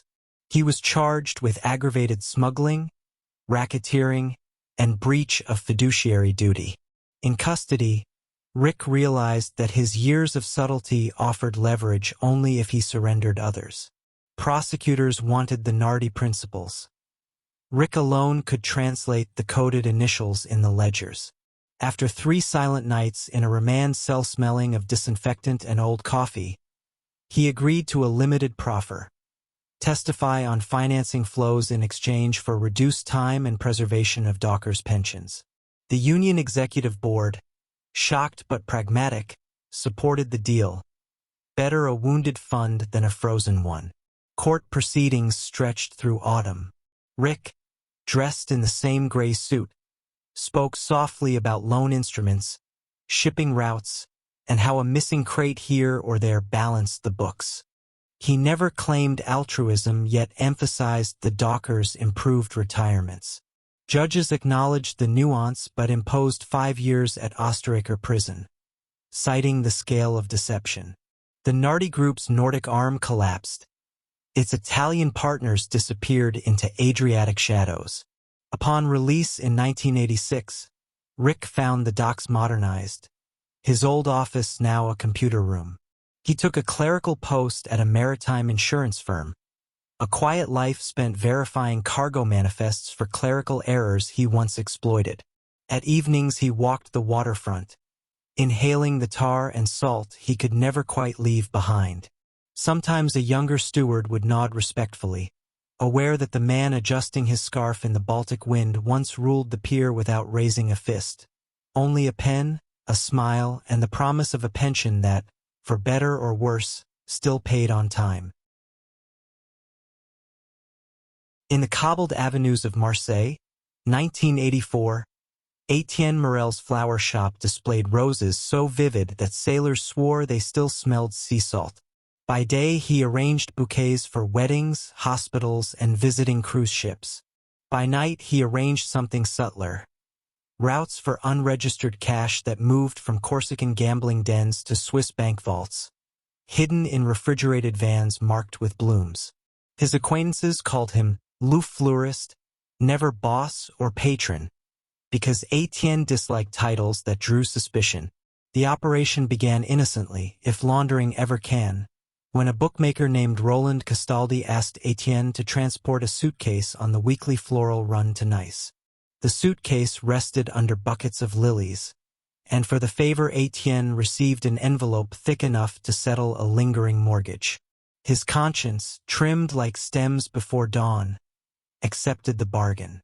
Soon, other men visited the shop at closing time, each requesting midnight deliveries.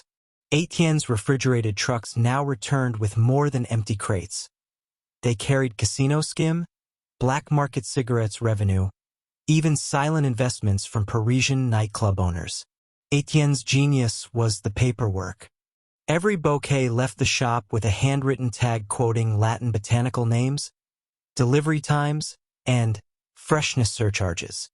In his ledgers, these notations corresponded to currency denominations, bank account digits, and transit codes. A peony meant 10,000 francs. Astor, 5. No outsider suspected the ledger's floral encryption, and staff assumed their employer merely possessed an eccentric fondness for taxonomy. By 1987, cash flowed stronger than the Rhone. Etienne purchased a second storefront near the old port, then a modest villa overlooking Cassis, all registered to shell companies named after fragrant herbs. He hosted garden parties where local officials admired rare orchids and accepted subtle pledges of campaign donations. Power, Etienne realized, has an aroma. Faint, like freesia, but unmistakable once inhaled. Trouble germinated quietly. Roland Castaldi, emboldened by success, expanded into protection rackets on the docks, an arena policed by the Marseille's Brigade Financière. Captain Lucien Girard, meticulous and unhurried, noted that Castaldi's expenditures outpaced his declared income, yet no large transfers appeared in banking records. Girard's suspicion settled on cash-based businesses along the waterfront. A florist's refrigerated fleet, she reasoned, moved nightly without customs inspection. She opened file 147, Morel, Etienne, possible money courier. Etienne sensed scrutiny when a plain sedan lingered outside the shop for 3 consecutive mornings. He adjusted protocol. Trucks now left an hour earlier, drivers changed routes weekly, and ledger codes were copied onto onion skin sheets burned after each run. He also visited Captain Girard's widowed father with a condolence arrangement, a gesture meant to buy goodwill or at least humanize the florist under suspicion. Girard noted the gift in her diary but tightened surveillance. Kindness, she believed, could itself be camouflage. The fracture arrived from within. Etienne's nephew, Laurent, a university dropout eager for quick status, managed the Cassis Villa's maintenance staff. Laurent discovered that the wine cellar's soil samples, shipped for horticultural analysis, actually concealed stacks of Frank's vacuum sealed against moisture. He confronted his uncle privately, half curious, half threatening. Etienne, ever calm, promised Laurent a future managing legitimate expansions, an herb farm, perhaps even hinting at eventual inheritance. He omitted mention of the risks that inheritance carried. Laurent wanted acceleration, not patience. Within weeks, he gambled at a Monaco casino using cash siphoned from the cellar. Losses mounted. Credit markers grew. To settle them discreetly, Laurent approached Captain Girard, offering testimony in exchange for immunity. Girard, who had assembled months of circumstantial evidence yet lacked direct links, recognized the opportunity like a rare bloom. She arranged a clandestine meeting at dawn on the Corniche. The sea mist, Laurent noted, smelled faintly of roses drifting from the port. Under oath, Laurent outlined the code of petals and stems, the freezer compartments retrofitted with false flooring, The offshore accounts labeled Geranium, Daphne, Iris. Gerard used the testimony to secure covert warrants. Over one humid August night, agents tailed 3 vans departing Etienne's warehouse. Thermal cameras recorded a detour to a shuttered greenhouse where suitcases exchanged hands. At 5 a.m., simultaneous raids unfolded. The shop, the villa, the greenhouse. Etienne, awakened by shouts among olive trees, offered no resistance. He merely requested the officers tread carefully around the hydrangeas. In interrogation, Etienne spoke softly, pruning jargon from his answers. He admitted transport but denied knowledge of criminal origins. Flowers, after all, passed through many hands. Yet the ledgers, seized intact despite his burn protocols, rendered silence futile. 5 thick volumes smelled of ink and eucalyptus. Their coded entries matched Laurent's testimony line for line. Trial convened in spring 1989. Newspapers favored horticultural metaphors, petals of deceit, bouquets of bloodless crime. Witnesses described how cash moved as gently as pollen on night air. Etienne listened, occasionally correcting Latin species names mispronounced by attorneys, a final insistence on precision. The court sentenced him to 9 years for laundering and tax fraud. Laurent received probation, his future transplanted to a distant city under watch. Captain Gerard filed the case under Operation Fleur de Nuit. She later told cadets that the aroma of crime is seldom cordite. Sometimes it is lavender on refrigerated petals. Etienne served 6 years, tutoring fellow inmates in botany. Upon release, he opened a small greenhouse inland, selling seedlings to amateur gardeners.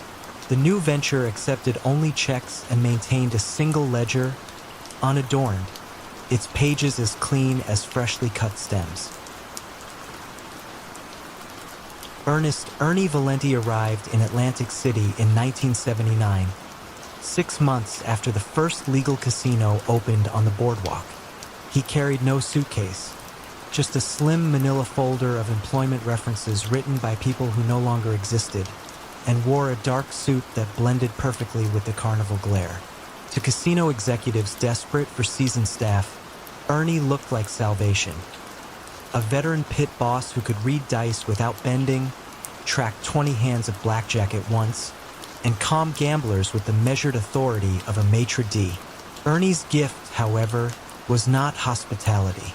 It was structure. Years earlier, in Detroit's underground card rooms, he had learned that the house edge was nothing compared to the profit in skimming. Tiny, regular siphons that vanished before regulators could tally gross receipts. In Atlantic City, he found a landscape ripe for disciplined theft.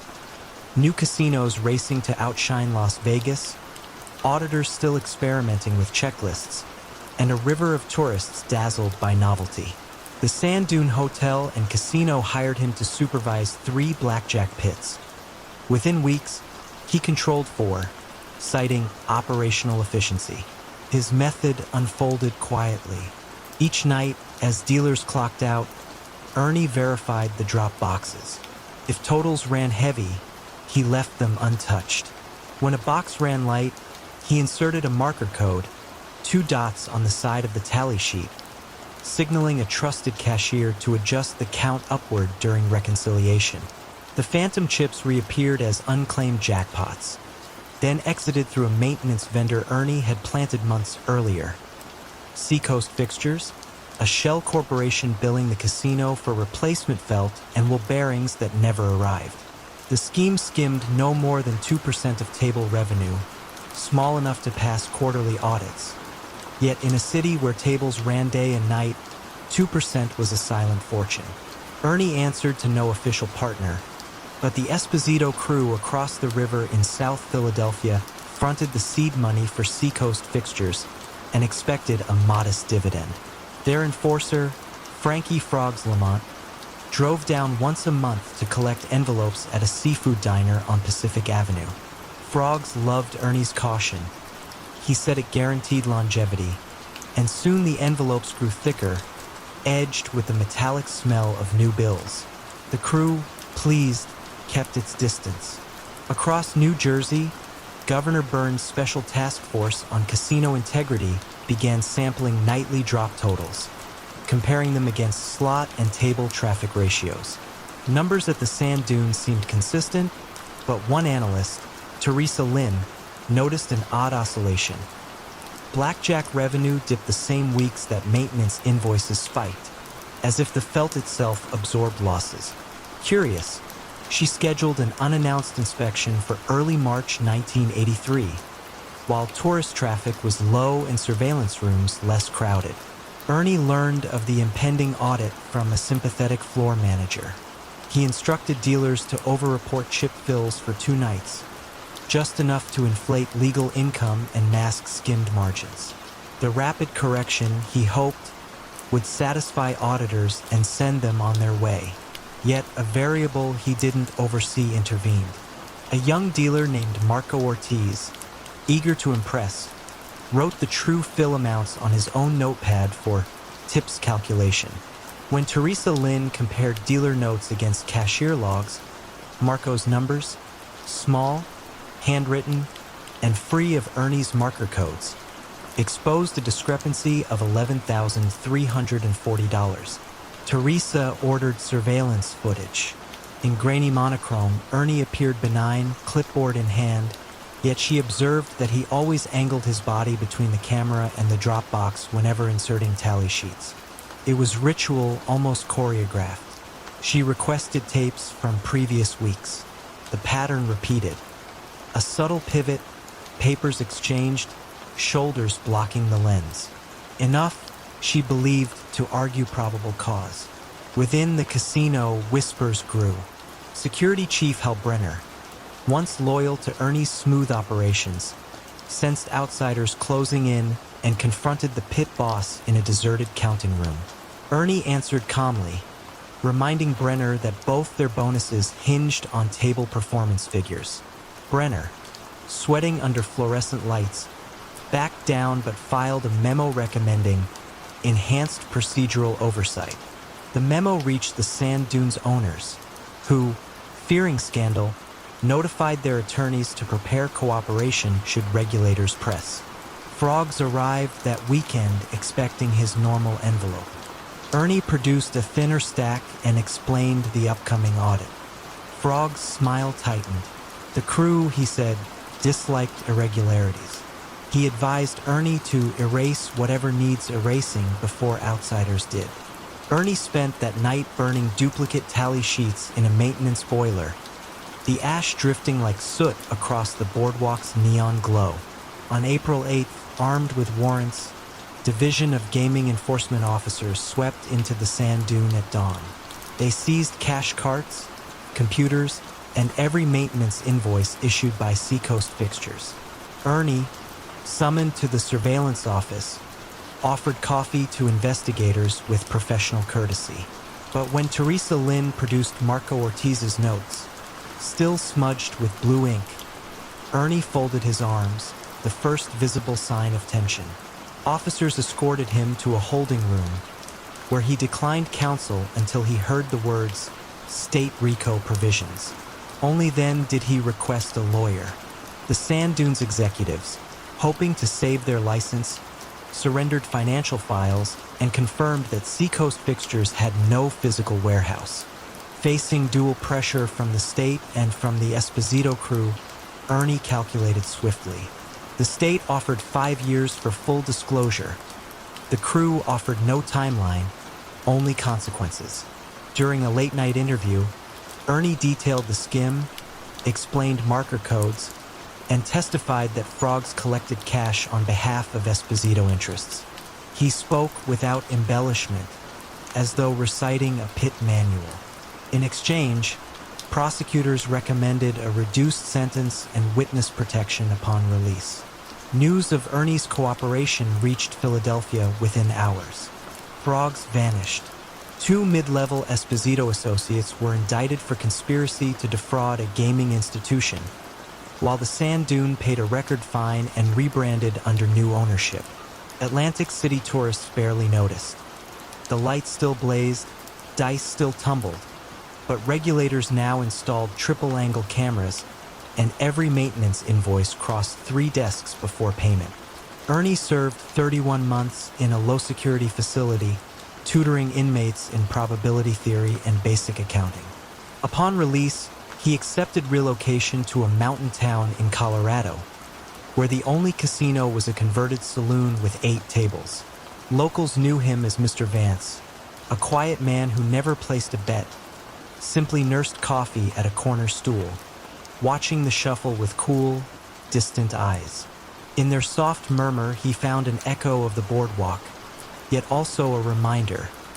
The surest profit sometimes lies in folding before the deck turns cold. Victor Santoro never meant to drift beyond ledgers and fountain pens, yet by 1957 he sat at the red felt booth of the Palermo Club in Chicago, where men removed their hats only for priests and undertakers. Victor's wire-rimmed glasses fogged as steam from a plate of pasta rose between him and Anthony "Tony Glass" Bellucci, an aging capo who disliked meetings that lasted longer than lunch. Tony needed a discreet path for cash pouring in from jukebox rentals and lost warehouse shipments. Victor, a certified public accountant with a tidy office on LaSalle Street, offered what no lieutenant in Bellucci's crew could: silence born of professional habit. Victor started simply, opening shell import firms whose only cargo was ink on invoices. Trucks dropped off empty crates, union men signed delivery slips, and money drifted into Victor's waiting bank accounts, salted among legitimate client fees. Each month, Bellucci's runners picked up sealed envelopes the size of prayer books, never questioning the elegant blue ribbon Victor used instead of staples. Word spread that the man behind those ribbons could make illicit dollars look like tax refunds. By 1959, Victor no longer walked to work. A black Packard chauffeured him from his modest brick bungalow, and his wife, Marian, noticed that holidays now included jewelry whose sparkle muttered of guilt. Power changes posture before it changes tone. The first request for something darker arrived in the form of a battered suitcase shoved across Victor's office carpet. Inside, along with bundles of 10s and 20s, lay a brown folder stamped Cook County Evidence. One glance told Victor the papers were copies of police affidavits implicating Bellucci's nephew in a barroom stabbing. Tony Glass wanted the originals to disappear from court archives, and he trusted Victor, the quiet man who balanced numbers like spinning coins, to orchestrate that vanishing act. Victor stalled, citing schedules, but the look in Tony's eyes implied that compliance was the only true accounting principle left. Victor's strategy reached beyond Chicago. He wired funds to a courthouse clerk's brother in Kansas City, purchasing a deserted farmhouse under the clerk's name. A transfer here, a delay there, and soon the evidence folder was listed as misplaced during archival relocation. The stabbing charge dissolved like sugar in hot espresso. Tony Glass congratulated Victor with an embossed lighter, heavy as a confession. Yet that success fixed Victor under a harsher spotlight. He was no longer just the family accountant. He was its indispensable organ. The FBI's organized crime unit, newly galvanized by the 1961 Senate hearings, assigned Special Agent Lydia Crane to observe banking irregularities tied to jukebox syndicates. Crane, disciplined and unhurried, noticed that every suspect entity in Bellucci's orbit filed quarterly statements prepared by the same small firm, Santoro and Hyde, CPAs. She began compiling a silent map. Company names, identical phrasing and footnotes, postage stamps from the same downtown mailbox. Victor's trademark blue ribbon decorated each quarterly packet, a calling card disguised as stationery. Meanwhile, within the Palermo Club, rifts widened. Younger enforcers whispered that Tony Glass had grown careless, trusting a bookman with the kingdom's keys. One restless lieutenant, Carlo DeMartis, proposed skimming the laundering pipeline. He adjusted Victor's spreadsheets during delivery pickups, converting 4 figures into 3 and pocketing the difference. Victor noticed the discrepancies immediately. Rather than confront Carlo, he revised the next set of reports upward, hiding the theft inside inflated operating costs. Carlo interpreted the adjustment as weakness and pressed further, until unbalanced books pointed to an imminent audit, if not by the IRS, then by sharper eyes within the family. Victor faced a dilemma measured not in dollars but in heartbeats. Turning Carlo into Tony Glass meant admitting that the streams of cash were messier than advertised, risking Tony's wrath at perceived negligence. Ignoring Carlo meant deeper holes and, eventually, exposure by federal agents already circling. On a rain-slicked March evening in 1963, Victor met Carlo beside the Chicago River, offering a final ledger amended to erase all hints of skimming. Carlo accepted the papers, unaware that Victor had mailed identical copies, and a letter of confession to Agent Crane earlier that day. Victor wagered that dismantling the network himself would spare Marian and their 2 children from future subpoenas, or worse, revenge killings conducted with the same calm precision he once admired. Crane acted swiftly. Warrants descended on the Palermo Club, private homes, and storage garages where Victor's blue ribbons tied stacks of falsified invoices like macabre party favors. Tony Glass was arrested during a barber's shave, lather still on his chin. Carlo attempted to flee to Milwaukee but was found at a toll booth, caught because his car's glove box was stuffed with ledgers too incriminating to abandon. Victor surrendered quietly, escorted from his bungalow before dawn, his children still asleep upstairs. In court, Victor's testimony unfolded like a meticulous bedtime story. Dates, transfer amounts, pseudonyms, all spoken in a voice that never rose above polite narration. He spared no detail, yet offered no dramatic flourish.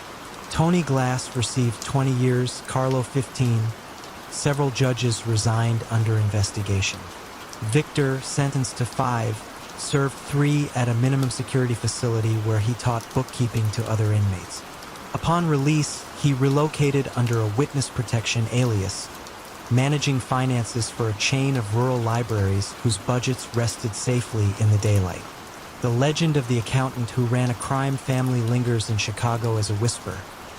That true power sometimes sits behind mahogany desks, wielding balance sheets instead of bullets, until a single misaligned number topples the empire it helped build.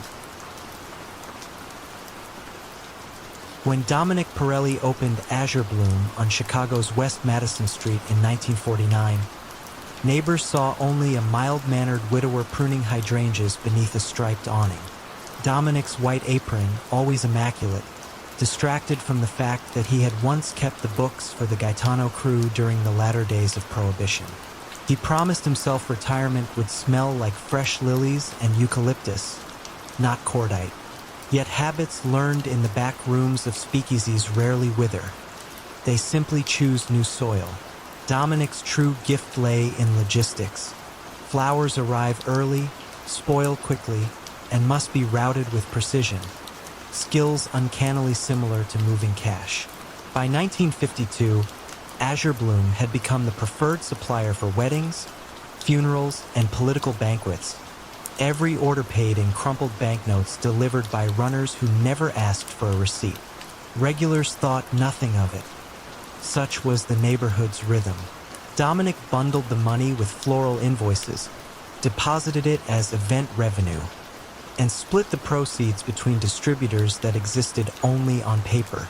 To the IRS, a successful but unspectacular shop was merely meeting Chicago's appetite for roses. Across town, the younger and brasher Mancuso syndicate noticed competitors' revenue lines sliding while Dominic's boutique flourished. They sent a liaison, Vito Marelli, under the pretense of ordering centerpieces for his sister's engagement. Vito explained that Mancuso trucks hauled produce nightly to the same markets Dominic's suppliers used. If Dominic agreed to route certain boxes through those trucks, no questions asked, shipping costs would drop. Dominic recognized the old language of leverage, compliance dressed as courtesy. He accepted, insisting on just one concession. All manifests must list only flower stock. Vito grinned. That detail suited Mancuso perfectly. The deal bloomed, wrapped in brown paper beside tulips, envelopes of small denomination bills rode city highways at dawn, ostensibly headed for wholesalers. Dominic laundered the cash by inflating invoices for seasonal exotics. Nobody cared that February suddenly required 1,000 stems of Peruvian Alstroemeria. In a ledger coded with botanical shorthand, Alstroemeria meant gambling revenue, anemones meant kickbacks, and calla lilies marked political payoffs. Dominic alone could read the garden. His apprentice, Elena Rossi, a sharp-eyed war widow learning the trade to support 2 children, gradually sensed deeper currents. She saw invoices dated Sundays when markets were closed, and once, a manifest stamped tarragon in a column reserved for carnations. Elena said nothing. Dominic had hired her despite her inexperience. Loyalty seemed a small price. By 1957, the Mancuso syndicate faced a new threat: federal agents wielding freshly minted RICO statutes. They needed an additional buffer and asked Dominic to reroute funds through out-of-state branches.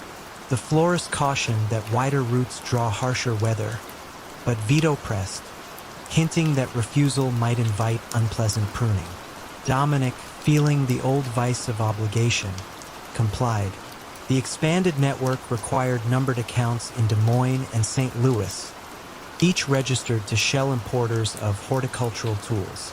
Dominic traveled under the guise of attending floral conventions, returning with hotel stationery scribbled into his ledger. The system functioned flawlessly until a bank clerk in Iowa noticed that the supposed importer's phone number rang to a payphone 3 blocks from Azure Bloom. She filed a suspicious activity report that landed on the desk of Treasury investigator Charles Larkin. Larkin, a quiet man who favored puzzles over politics, found the florist connection intriguing. He visited Azure Bloom pretending to purchase a wreath for his aunt. While Dominic assembled peonies, Larkin observed Elena at the register, her eyes darting every time the cash drawer opened. On his way out, Larkin commented idly that Iowa winters must be hard on flowers. Dominic missed the cue. Elena did not. That evening, she followed her employer to the basement where ledgers were kept beneath burlap. She confronted him gently, asking whether the shop was in danger. Dominic, tired of half-truths, revealed the garden of codes, explaining that he had shielded her from liability by excluding her signature from every transfer. Elena listened, then asked the question that mattered. "What if I'm named anyway?" Dominic promised protection, though he had none to offer beyond words. Weeks later, federal agents served a warrant. They searched shelving labeled dried lavender and discovered a suitcase of stamped remittance slips. Dominic was arrested for money laundering and wire fraud, charges he understood better than any prosecutor. Mancuso lawyers offered to post bond, but at a jailhouse meeting Vito demanded Dominic destroy the coded ledgers before trial. Dominic refused. The ledgers were his only bargaining chip. Elena, subpoenaed, faced a choice: shield the man who gave her a livelihood or protect her children from legal peril. On the stand, she testified that she recognized Dominic's handwriting but never handled the books herself. That statement, though technically true, severed Mancuso's hope of pinning operations on a disposable apprentice. Prosecutors turned to Dominic, offering a deal: decode the garden, dismantle Mancuso's financial branch, and serve 5 years instead of 20. In the fluorescent hush of the courthouse holding cell, Dominic calculated risk. Betrayal, once committed, blossoms quickly. Silence, once broken, grows louder in echo. He signed. Testimony unfolded in meticulous petals. Account numbers, drop addresses, cash weights disguised as stem counts.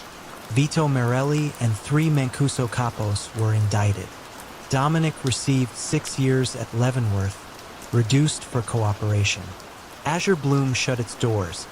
Elena used savings to open a modest kiosk at Union Station, selling genuine roses to commuters who never knew their scent masked an empire's decay. Dominic emerged from prison in 1965 to a city transformed. He settled into a small flat overlooking Grant Park and cultivated orchids on the windowsill. Flowers that demand patience, thrive on quiet, and bloom far from prying hands. In them, he found a lesson he had ignored too long. Roots spread best in transparent soil, and even the softest petals can hide thorns sharp enough to draw unexpected blood. Marc Delacroix opened his first flower stall on Marseille's Boulevard des Athènes in the spring of 1958. His carnations were arranged with military symmetry, each stem cut at precisely the same height. Passers-by noticed the care, then the quiet way Marc handled money. He counted francs only once, brushed stray petals off the counter, and recorded every sale in a pocket notebook no larger than a matchbox. What most customers never saw was the line of men in tailored linen who arrived after closing, sealing thick envelopes inside bouquets that never went to market. Marc's real employer was Antoine Tonin Castaldi, a Corsican smuggler whose family had moved morphine base, Gauloise cigarettes, and uncut gems through the old port since the war. By 1958, Castaldi needed a laundering conduit that felt harmless. Flowers, he reasoned, were the safest merchandise in France. Perishable, modestly priced, immune to sudden audits. Marc, an army pay clerk recently demobilized from Algeria, already possessed the twin virtues of discretion and arithmetic. Castaldi supplied him with initial capital and a single instruction: keep the shop spotless, then left him mostly alone. Within 2 years, Marc expanded to 3 stalls, then negotiated a supply contract with regional greenhouses under the brand Port Lavande Distributions. On paper, Port Lavande exported lilies and lavender bundles to hotel lobbies along the Riviera.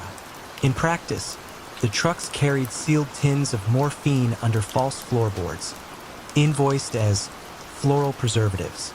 Marc folded the drug profits into legitimate revenue by overstating wholesale blossom prices. Every Saturday night, he purchased cashier's checks from a cooperative bank manager in Aix, labeling them horticultural research grants payable to shell companies controlled by Castaldi. Marc never carried a gun, never raised his voice, never touched the morphine. His currency was trust, and trust accrued interest. By 1966, he was Castaldi's essential strategist, drafting shipping timetables that avoided customs inspectors on strike days and funneling cash into beachfront real estate well before Marseille's tourist boom. Younger smugglers joked that the syndicate was run by a florist with a slide rule. They also kept their jokes quiet. Their Christmas bonuses arrived in envelopes scented faintly of rosewater. Trouble began with something as minor as color. French customs flagged a shipment of violet dye imported from Turkey, suspecting it to be synthetic opioids. The barrel cracked open at a Toulon warehouse, revealing only harmless pigment. Yet the incident alerted a new anti-narcotics magistrate, Judge Helene Roussel. She noted that the consignee of the dye, Port Lavande, moved far more volume than any florist could plausibly sell. Roussel ordered unobtrusive surveillance, preferring ledgers to raids. Inside Marc's circle, another fissure widened.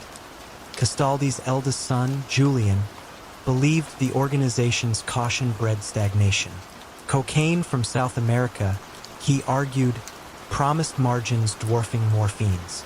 Marc advised patience. South American routes were noisy, and Marseille's docks thrived on silence. Julian interpreted patience as condescension. In late 1971, he funded a rogue shipment of Bolivian paste through an unaffiliated trawler. The cargo never arrived. Spanish authorities seized it off Valencia, and newspapers speculated about a Corsican Rio cartel. Mark read the headlines over morning coffee and understood that discretion, the only shield they ever needed, was gone. Roussel petitioned Paris for a joint customs taxation task force. She subpoenaed Port Lavende's purchase orders, discovering that the company declared more fertilizer expenses than the entire province wine region combined.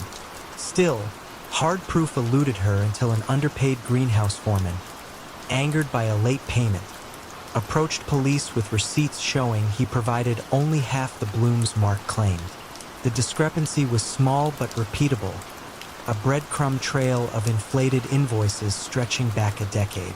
Castaldi, aging and diabetic, urged Mark to burn records and relocate the treasury to Luxembourg. Mark declined. Panic destroyed order, and order was the empire. He believed he could absorb the scrutiny by cooperating on minor tax violations, offering a scapegoat accountant, and paying a heavy but survivable fine. It might have worked had Julian not anticipated betrayal.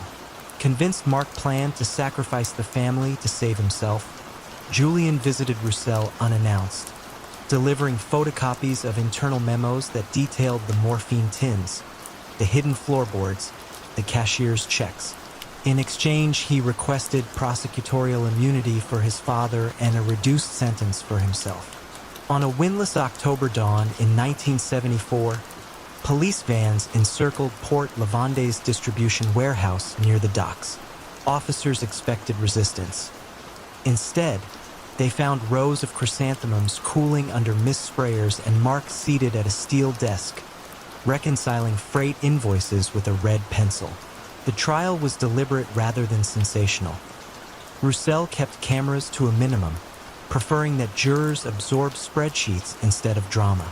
Prosecutors outlined a laundering scheme worth 40 million francs, backed by 17 shell firms and falsified import certificates. Mark's defense admitted arithmetic mistakes but denied knowledge of narcotics. Yet Julian's memos, authenticated under ultraviolet light, showed shipment schedules matching morphine seizures in Antwerp, Genoa, and Le Havre. Faced with cross-examination, Mark remained courteous, offering precise corrections to dates but never blaming others. His composure unnerved even veteran reporters. In prison, Mark was assigned to the horticulture wing, where he revived a neglected herb garden and taught inmates how to propagate basil from cuttings. He answered questions about fertilizer ratios, never about money. When Roussel visited in 1982, conducting research on financial crime, she found him pruning rosemary with the same deliberate grace he once reserved for ledgers. He greeted her politely, congratulated her on recent legislation tightening cash transaction limits, and offered no resentment. "Laws evolve," he said. "So must ledgers. I simply ran out of seasons." Mark completed his sentence with standard reductions and stepped out of Fraynes prison in May 1986 carrying a single geranium, grown from seed, as personal property.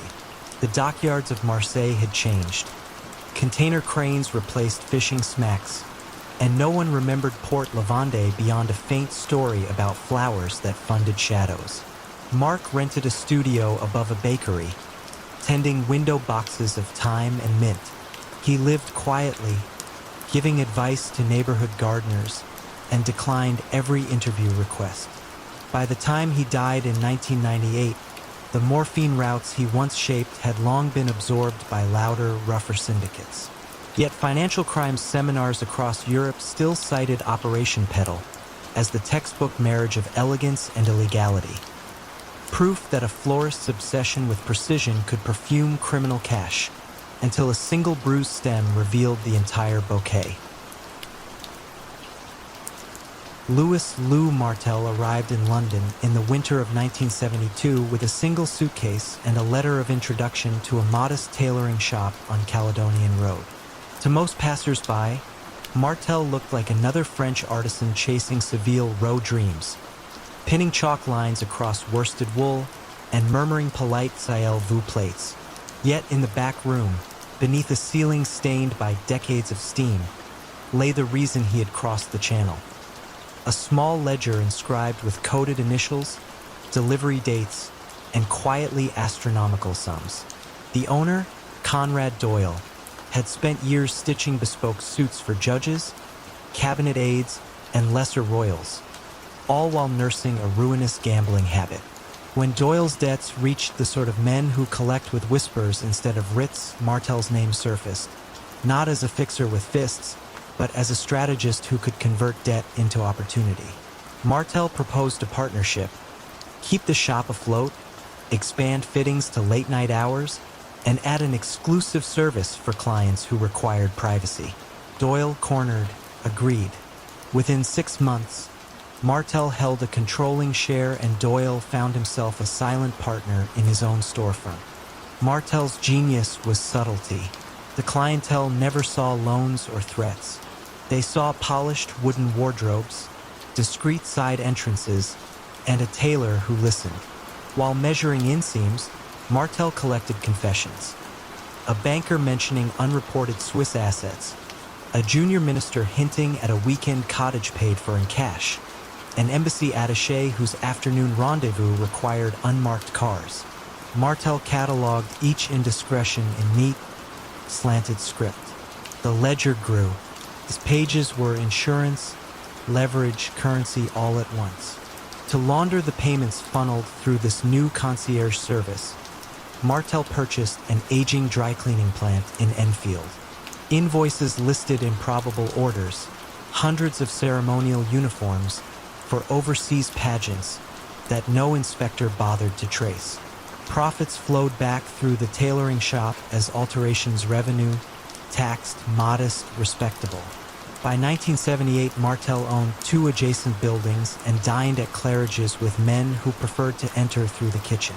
He never raised his voice, never carried a weapon. His power resided in silence and perfectly pressed lapels. Trouble arrived wrapped in loyalty. Doyle, finally free of debt, began drinking at the Duke of Clarence, boasting after hours that his continental partner could make any stain disappear, figuratively or otherwise. One of Doyle's listeners was Detective Sergeant Hester Quinn of the Metropolitan Police's newly formed fraud squad. Quinn, sharp-eyed and patient, started dropping by the shop under the pretense of ordering a waistcoat. She noted odd details: cash-only receipts, late collections by unregistered chauffeurs, and Martel's habit of locking a slim ledger in an antique safe each night. She could prove nothing, but suspicion, like moths in cloth, began its quiet work. Martel sensed the air had shifted when an old associate from Marseille, Jean-Paul Gib Gibault, arrived unannounced. Gib demanded a share of London revenue in return for keeping Martel's French past buried. Rumors of a protection racket near the old port, a stabbing that never reached the dockets. Martel, usually serene, felt the stitch slip. Paying Gib meant inviting further claims. Refusing meant exposure. He chose a middle seam. A single payout, wired through a Liechtenstein account, coupled with a polite warning that future demands would end relations. Gib accepted, but Doyle overheard fragments of the conversation through a partially closed office door. Doyle, emboldened by whiskey and nagged by jealousy of Martel's rising stature, began photocopying pages of the ledger when the tailor traveled to oversee Enfield operations. He imagined selling the copies to a tabloid or, failing that, striking his own bargain with Gib. Instead, Doyle's drinking companion Sergeant Quinn received an anonymous envelope one rainy Monday. Inside, 3 blurred images of ledger entries. Initials, amounts, and a single line reading, CB Retainer, Blackfriars. Quinn recognized CB as a parliamentary private secretary under quiet scrutiny for campaign finance anomalies. The ledger hinted at a larger map. Quinn convened a covert task group. Over weeks, they matched initials to public figures, tracing withdrawals, mapping them against Doyle's bank deposits and the dry cleaning plant's implausible invoices. They applied for a search warrant, but British courts required more than photographs. Quinn needed someone inside. She approached Doyle outside the Duke of Clarence, offering immunity for testimony and protection from Martel's retaliation. Doyle, after one sleepless night, agreed. On March 14, 1980, plainclothes officers staged a routine fire safety inspection at the tailoring shop. While Martel calmly demonstrated extinguisher locations, Quinn located the antique safe, still warm from use. A locksmith opened it in 30 minutes. Inside lay the ledger, 5 reels of microfilm backups, and a single Polaroid of a government advisor exiting the shop's rear door at midnight. Martel was arrested on charges of conspiracy, blackmail, and money laundering. He adjusted his cufflinks, asked whether the officers preferred coffee or tea, and walked without protest to the waiting car. During trial, Martel's defense leaned on the absence of direct threats. Recordings revealed no violence, only discretion. Yet witness after witness confessed they paid because they feared what Martel might release. The prosecution argued that the mere possession of such intimate records, coupled with secret payments, constituted coercive control. Jurors agreed. In October 1981, Louis Martel received 12 years in Wormwood Scrubs. Doyle, though granted leniency, served 18 months for his role in falsifying accounts, emerging with shaking hands and an empty storefront. Martel spent prison mornings teaching fellow inmates basic tailoring to shorten sentences through vocational labor. Even there, he kept pockets of influence, trading favors for fabric, smoothing disputes with quiet counsel. Upon release in 1989, he declined interviews and vanished to a coastal village in Brittany, where locals recall a courteous Frenchman who mended fishing nets for the price of a story. Detective Quinn, promoted to inspector, later remarked that Martel's empire unraveled not through force or forensic breakthroughs, but through a tailor's apprentice who forgot that secrets, like stitches, can loosen when the fabric is worn too thin. During the winter of 1991, when Berlin still smelled faintly of crumbled concrete and wet plaster, Victor Keller crossed into the newly reunified city with a battered leather briefcase and a resume stamped by the Zurcher Handelsbank. To most observers, he appeared harmless, a narrow-shouldered man in wire-rimmed glasses, fluent in balance sheets but clumsy with small talk. Yet Keller carried a private commission from Eduard Eddie Markovich, a Yugoslav cigarette smuggling boss eager to convert stacks of Balkan dinars into clean Deutsche Marks before inflation swallowed them whole. Keller's first step was modest. He rented a second-floor office above a Prenzlauer Berg bakery and registered Nordlicht Consulting, advertising tax advice for small importers. The sign attracted nothing but pigeons, which suited him. Real clients arrived after dusk, led upstairs by a former Stasi custodian who now moonlighted as a driver for Markovich. Keller listened more than he spoke, jotting figures into a slim notebook and promising receipts by week's end. His calmness impressed the smugglers accustomed to frenetic border runs. They began calling him Der Pfarrer, the parish priest, because he offered financial absolution. By mid-1992, Keller had built a lattice of front companies: a shell timber exporter in Rostock, a fictitious wine distributor in Mainz, and, most lucratively, a wholesale electronics firm that existed only as a fax machine in his office closet. Each entity filed perfectly mundane VAT returns, masking deposits that spiraled from tens of thousands to several million marks. Keller's technique was simple elegance: break every large transfer into dozens of micropayments, funnel them through trade invoice financing, then reintegrate the funds as equipment leasing fees. Bank clerks, drowning in post-reunification paperwork, seldom questioned why a timber exporter leased oscilloscopes. Success, as always, attracted scrutiny. The Bundesfinanzpolizei launched Project Lantern to trace unexplained bursts of capital lighting up provincial banks. An analyst, Anja Reuter, noticed that 9 separate firms, none older than 18 months, paid identical insurance premiums to the same Zurich underwriter. The coincidence felt too crisp. She flagged the file and began mapping owners. The web converged on Nordlicht Consulting and a proprietor no one had yet interviewed, Victor Keller. Inside Markovich's circle, tension simmered. Cigarette profits soared, but customs patrols along the Danube tightened, forcing longer routes and higher bribes. Markovich demanded accelerated laundering.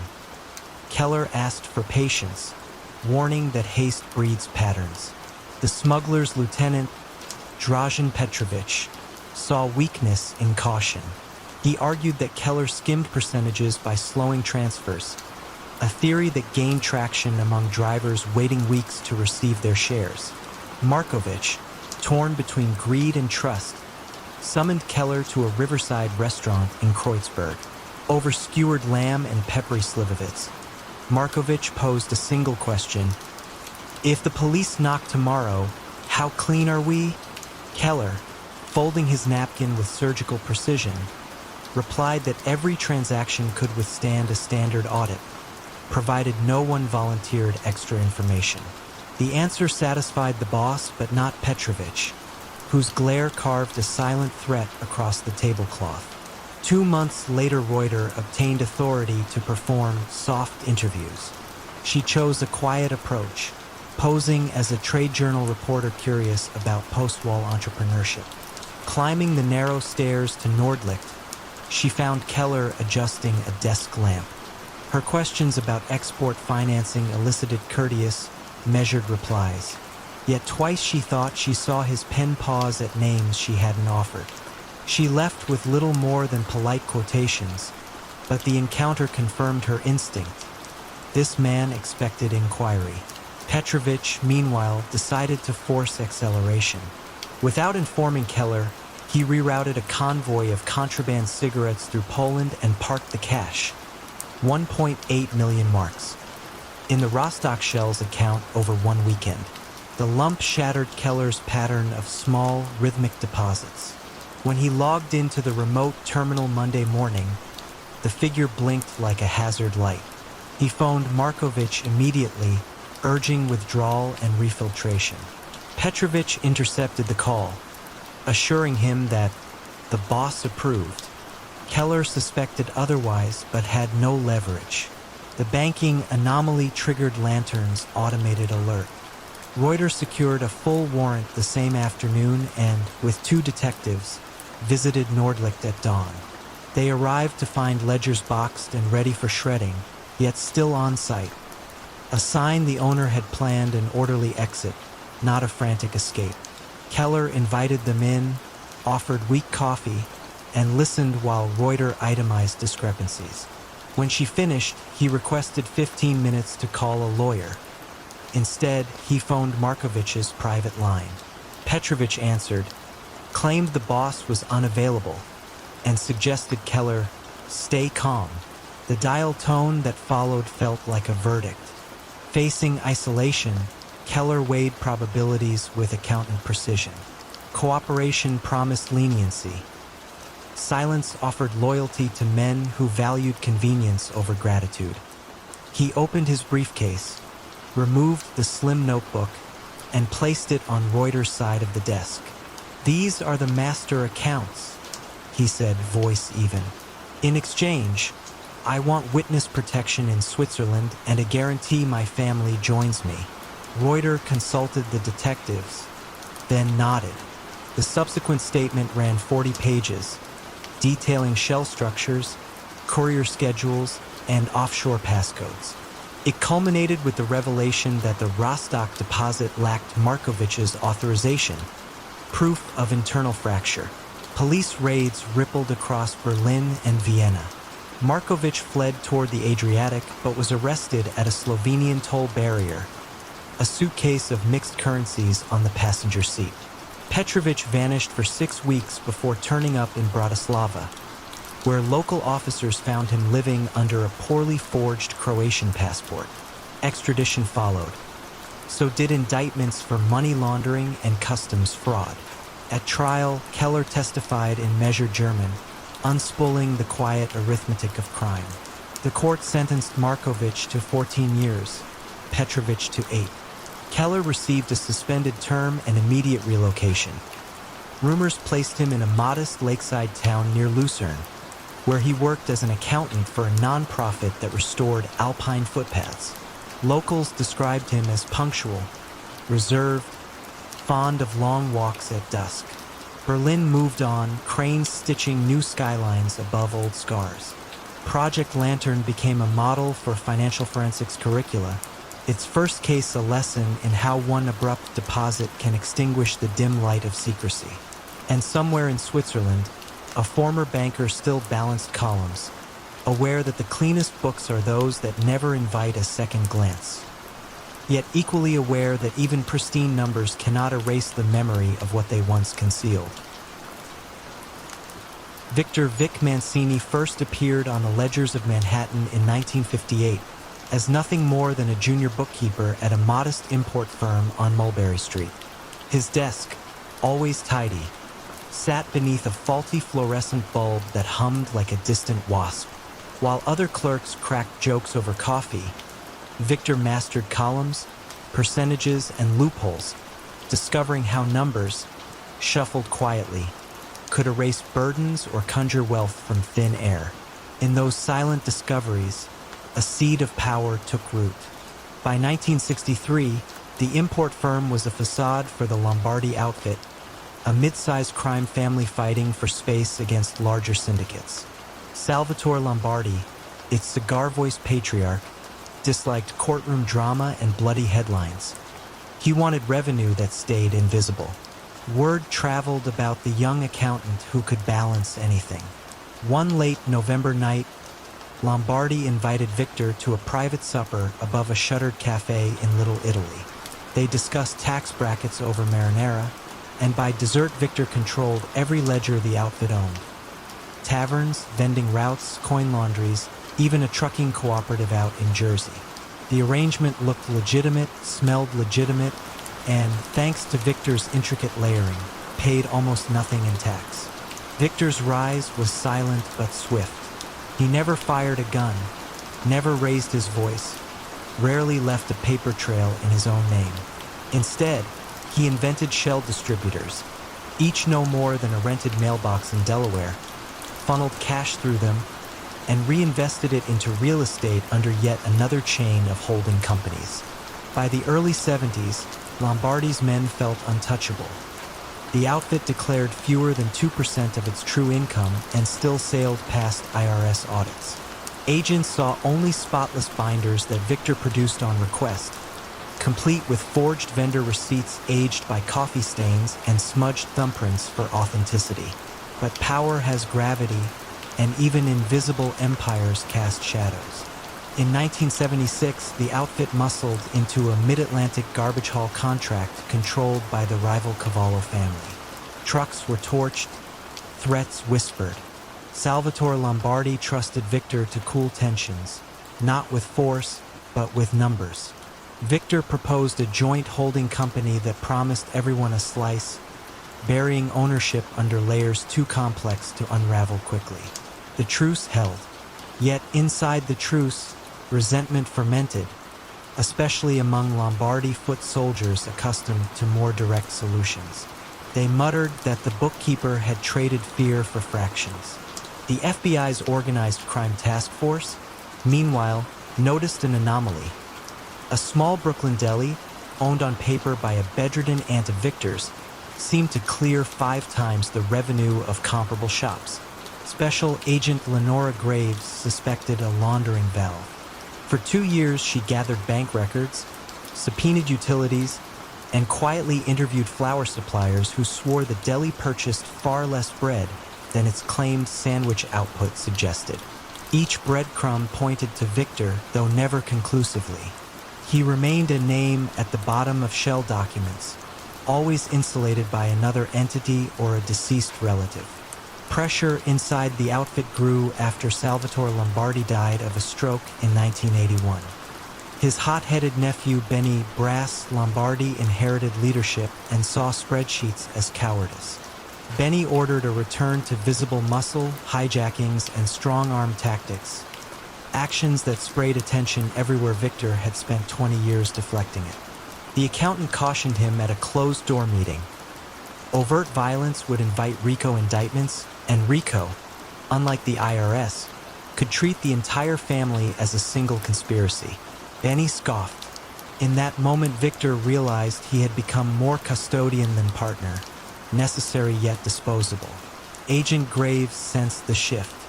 Arrest reports spiked. Whispers leaked about Benny ignoring the old guard. She widened her net, flipping a low-level driver on a stolen electronics route. The driver supplied routing numbers from deposits he made at Victor's instruction. Suddenly, Graves possessed a map that linked shell companies to actual cash pickups. She convened a grand jury in early 1984, aiming not for Benny or the crew but for Victor himself, the quiet spine of the organization. Victor learned of sealed subpoenas through a clerk he had once tutored in bookkeeping. Realizing the danger, he drafted a contingency file, detailed ledgers documenting every illicit dollar since 1963, stored on microfilm inside a safety deposit box in Zurich. His plan was classic insurance, evidence to bargain for leniency if cornered. Yet obtaining that microfilm required travel, and his passport application triggered a routine check that flagged him to Graves' task force. At dawn on April 18th, agents intercepted Victor at JFK, arresting him on charges of mail fraud and tax evasion. Small hooks meant to keep him in custody long enough to unravel bigger charges. Inside federal detention, Victor confronted an irony he had long foreseen. The only path to survival lay through betrayal. Over quiet interviews spread across 4 months, he reconstructed the outfit's financial skeleton for Graves, naming shell after shell, owner after fictitious owner. Benny Lombardi, blindsided, found his assets frozen and his lieutenants indicted on racketeering, extortion, and conspiracy.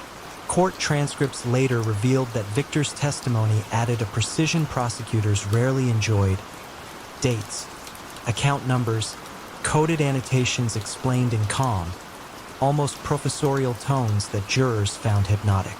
Sentencing arrived on a gray afternoon in December 1985. Benny received 32 years. Victor, having pleaded guilty and cooperated, drew 5. At the hearing's close, he adjusted his cuffs, thanked the judge for fairness, and allowed marshals to guide him away. No family members attended. Outside, reporters asked Agent Graves whether the infamous accountant might rebuild in secret after release. She offered a faint smile and said some men never seek the spotlight. They just like balance sheets to add up. In 1990, Victor walked free into a witness protection suburb, a new name waiting on fresh stationery. Neighbors thought him a retired actuary who enjoyed quiet evening walks. He never spoke of Mulberry Street, nor of the empire once laundered clean under flickering fluorescent light, but when he balanced his personal checkbook each month, he still paused to admire how neat numbers, properly arranged, could hold or topple entire kingdoms. Peter Aldridge's reputation in 1970s West London began with a single habit. He never removed his suit jacket, not even in July heat waves that turned Soho's alleyways into ovens.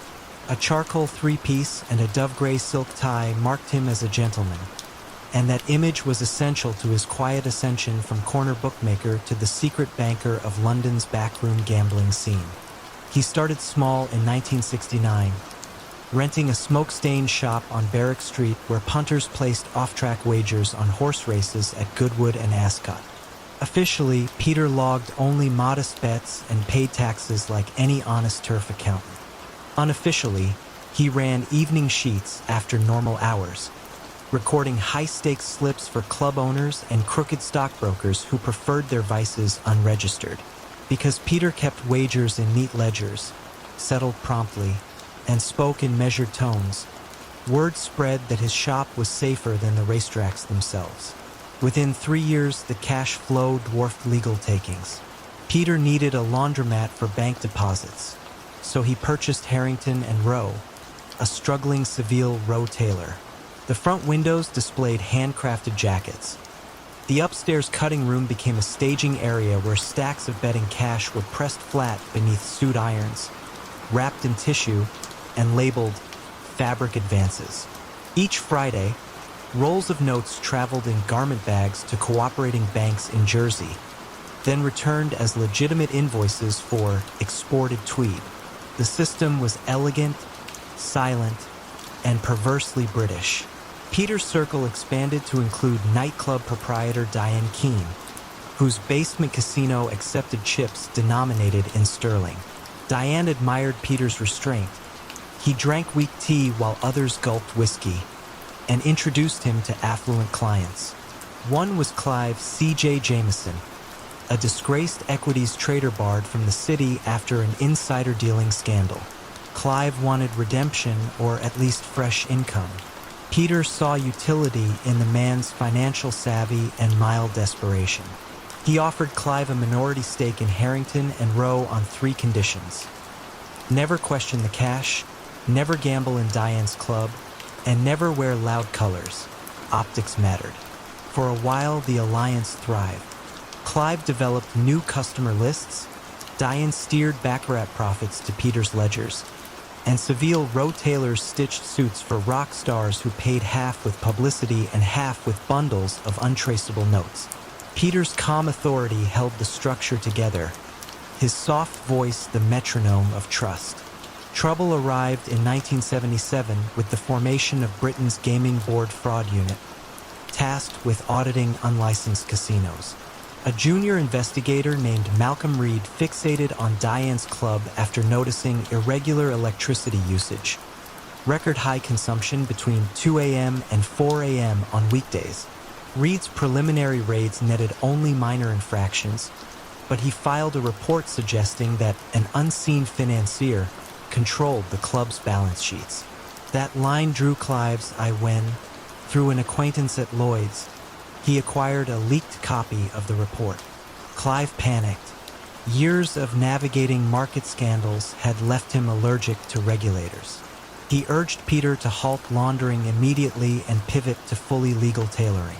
Peter refused, insisting that stopping would trigger scrutiny faster than continuing. Their first argument breached the partnership's composure.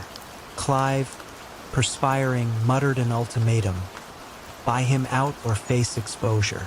Peter, unruffled, offered a slower plan: reduce high-stakes bets by half, then phase out cash shipments before Christmas. Clive found the timeline insulting. Unknown to Peter, he phoned investigator Reed the next morning, proposing a confidential meeting to discuss irregular suits.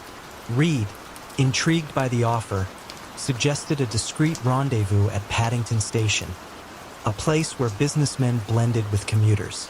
That foggy Tuesday, Clive arrived with photocopies of evening betting sheets and a memo detailing fabric advances.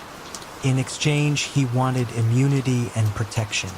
Reed recorded the conversation, then requested verification: bank transfer numbers, tailor invoices, anything concrete. Clive promised documents within a week. Peter sensed betrayal through absence. Clive skipped 2 payroll sign-offs and avoided Diane's club. Peter instructed his Seville Row manager to audit outgoing garment bags and discovered 1 missing entry dated the same day Clive met Reed. He did not confront anyone. Instead, he moved the next scheduled cash shipment forward by 48 hours and rerouted it to a Liechtenstein branch under a dormant company name. The goal was surgical retreat rather than open confrontation. The following Monday, Reed secured a warrant to search Harrington and Row. Agents arrived at dawn, their knocks echoing along the quiet street of polished brass plaques. Tailors in white smocks stared as officers dismantled sewing tables, uncovering only chalk dust and stray buttons.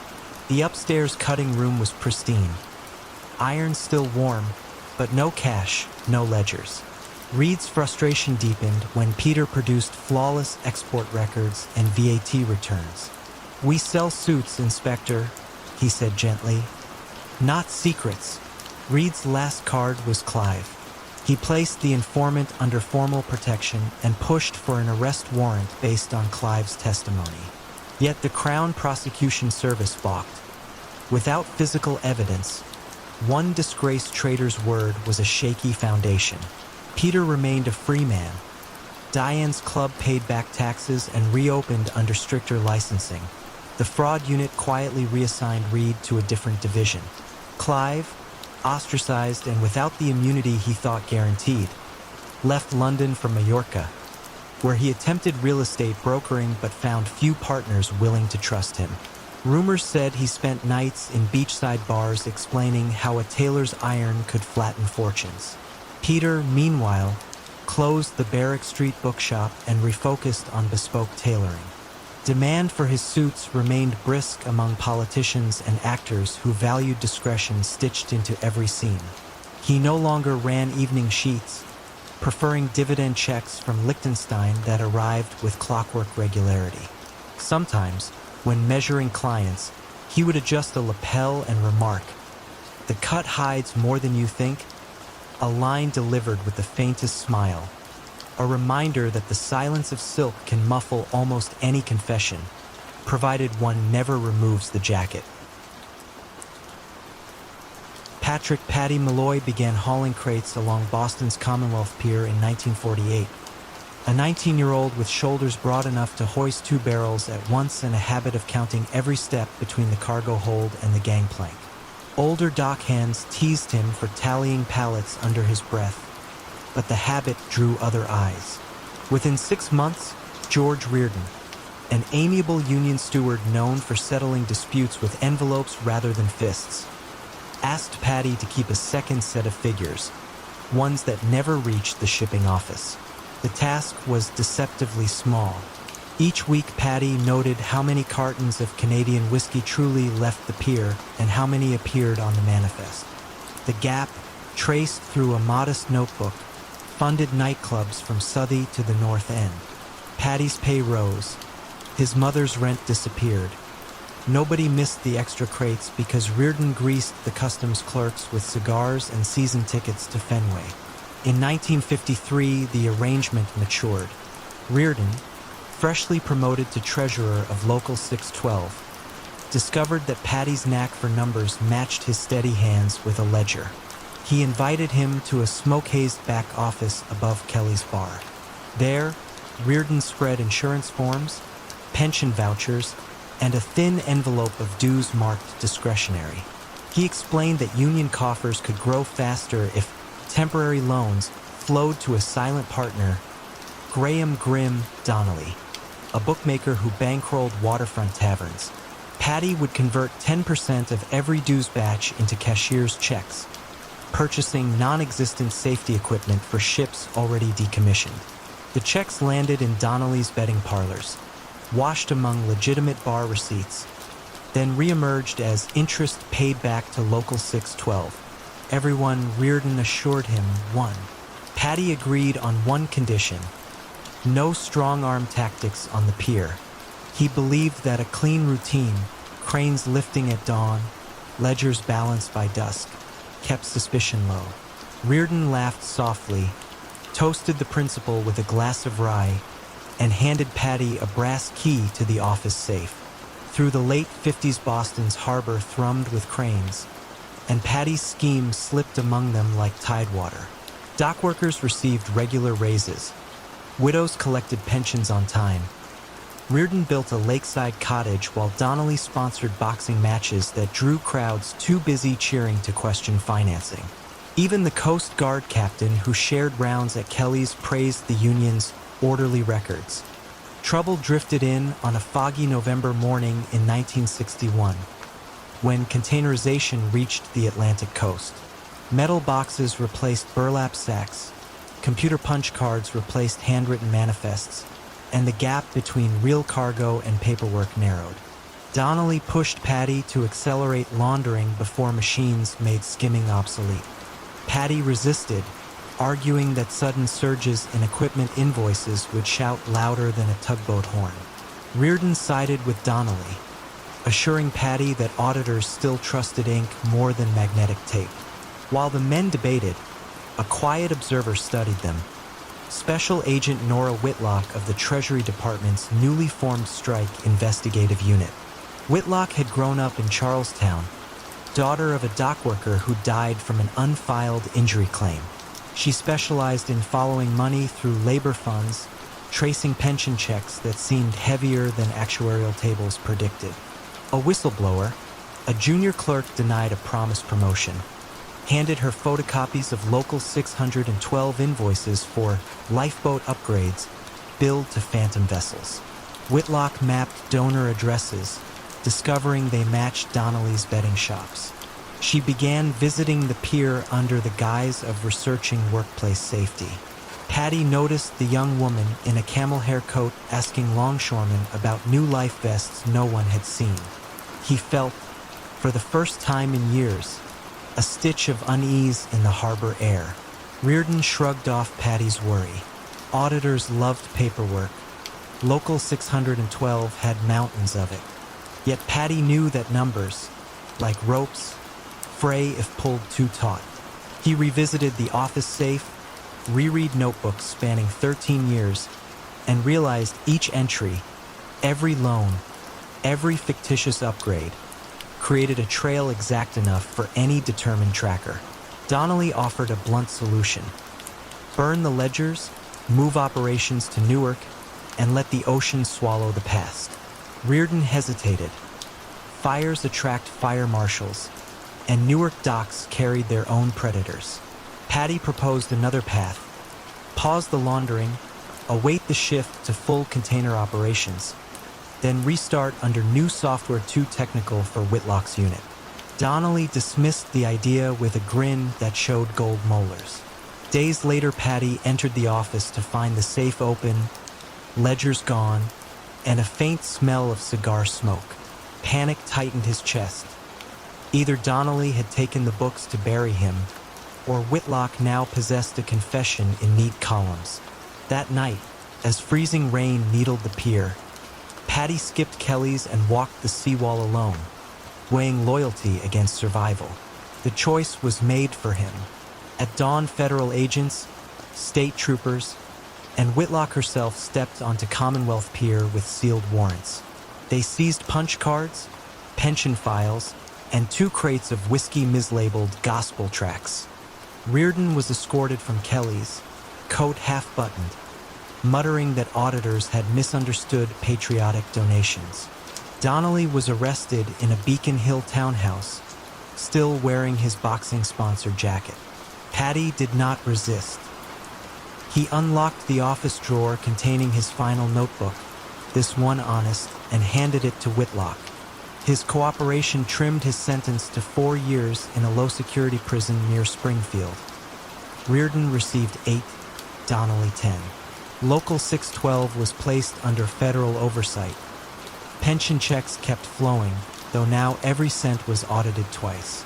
On release in 1967, Patty returned to the harbor, but container cranes had replaced the old latticework, and no foreman needed a ledger man with a history. He moved inland to Worcester, took night classes, and became a mathematics teacher at a vocational high school. Sometimes he lectured about balance, describing how a pier withstands weight only when every load is counted honestly. His students assumed he spoke purely of engineering. Only Patty and the harbor waves, audible in memory, understood the deeper calculation. Marty Varela entered Chicago's underworld quietly, led not by a gun barrel but by a column of numbers. In 1959, at 27, he joined the small accounting office of Russo and Delaney on Rush Street, a firm whispered to specialize in creative ledgers. The city's rackets were shifting. Older bosses who relied on muscle were realizing that balance sheets could be as lethal as Tommy guns. Marty, trim and bespectacled, seemed born to fill the gap. At first, his tasks were benign. He reconciled nightclub receipts, matched liquor orders to delivery slips, and filed tax extensions for men who never appeared in person. What changed everything was the arrival of Carmine Russo's newest venture, a string of vending machine routes newly legalized by the state. The machines dispensed cigarettes, gum, and occasionally, in the dead of night, envelopes stuffed with cash. Carmine needed someone to wash the flow so it looked like quarters and dimes jingling through metal hoppers rather than bundles of marked bills. He chose Marty, who accepted with an almost embarrassed nod. Within 2 years, Marty ran an underground network of phony laundromats, empty bowling alleys, and seasonal ice cream stands. Each location produced just enough legitimate income to justify the avalanche of vending revenue that Marty reported. Quarterly, he met Carmine in the back of a barbershop to summarize figures on cream-colored paper, his columns neat and his voice steady. Carmine listened, half smiling, amazed that invisibility could be purchased so cheaply. Guns bought territory, but Marty's pencil turned territory into a fortress. The rise made Marty an unlikely legend. Bookmakers spoke his name in hushed admiration. Dockworkers, who never met him, toasted his ghost payroll. Yet adoration bred envy. Benny Delaney, Carmine's impulsive nephew, resented that a man with no stomach for street fights now earned bigger cuts than seasoned bruisers. Benny persuaded Carmine to let him shadow Marty for security. Marty, who sensed the unspoken threat, merely opened more spreadsheets. By 1965, the fortress began to crack. A federal task force, newly created to examine crossing state cash flows, flagged a bakery in Gary, Indiana, that reported monthly sugar purchases triple the regional average. An IRS analyst followed the curiosity through a maze of wholesalers and found links to 5 laundromats bearing identical banking signatures. M. Varela. Still, evidence was thin. Regulators needed a lever and discovered one in Benny. Benny had cultivated vices, high-stakes cards, louder nightlife, bluster that spilled beyond safe circles. One winter evening, he lost $18,000 in a Lake Geneva lodge and settled the debt with counterfeit chips. The lodge's owner, a government informant, traded Benny's blunder for clemency on his own tax evasion. Within weeks, agents subpoenaed Benny, hinting at prison unless he supplied a bigger fish. Benny faced a choice: betray family or lose freedom. He chose a third path: manipulate Marty. He told the task force he could wear a wire. He then convinced Marty that agents wanted Russo, not them.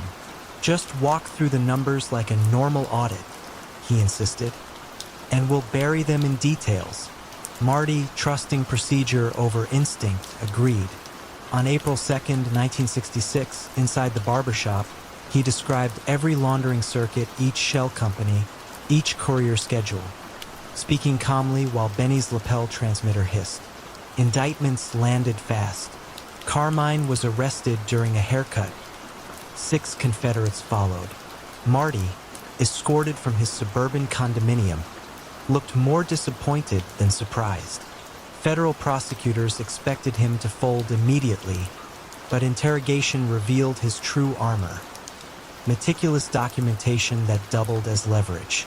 Marty offered to illuminate not just Russo's empire but competing families in Kansas City and Cleveland, provided he received witness protection and a modest stipend. The government, hungry for a multi-city purge, accepted. Carmine's trial became evening news. Jurors stared at ledgers projected onto courtroom screens while Marty, the quiet narrator, guided them through a decade of invisible fortunes. He recited figures without malice, as though auditing a stranger's books, only pausing to sip water. Defense attorneys tried painting him as mastermind, but the documents showed Carmine authorizing payouts. Marty's unemotional clarity left little room for doubt. Convictions followed: racketeering, tax fraud, conspiracy. Sentences totaled 112 years. Benny Delaney, expecting leniency, received 5 years for obstructing justice. The wire's usefulness paled beside his counterfeit chip scheme. In prison, he discovered that betrayal's dividend often arrives as isolation. Marty vanished into a federal relocation program, resurfacing, some said, as a rural New England treasurer who kept town budgets impeccably balanced. Rumors persisted that he still skimmed, only this time for retirement, not rackets. Others believed he learned to enjoy an ordinary paycheck, having witnessed what excess invites. Chicago's underworld adapted, hiring new accountants yet imposing stricter loyalty tests. Older capos muttered that numbers were dangerous in the wrong hands. Younger ones countered that without numbers there was no empire at all. Through it all, Marty's legend endured, proof that a man with a ledger could raise a dynasty, then quietly lay it in the grave, all by turning pages. The fortress he built of columns and decimals had crumbled, but in its ruins lay a sober lesson. In organized crime, the surest weapon is always information, and the most devastating pull of the trigger can be the soft scratch of a pencil across paper. Lawrence Laurent Barraud cut an unremarkable figure in 1980s Marseille. Pressed linen suits, mild manners, and a baritone voice that never rose above a conversational murmur. His seafood export company, Mediterranean Traders, occupied a narrow quayside warehouse near the old port. Above the hum of forklifts and the briny scent of sardines, Laurent ran a quieter enterprise, facilitating covert money transfers for the Corsican milieu that had rooted itself in the city since the post-war years. The arrangement started modestly.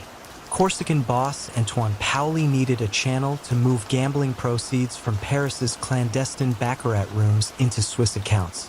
Officially, Lawrence's firm shipped red mullet and tuna to Zurich, Cologne, and Rotterdam. Unofficially, false invoices for premium bluefin disguised bundles of francs vacuum-sealed inside fish crates, then packed under dry ice.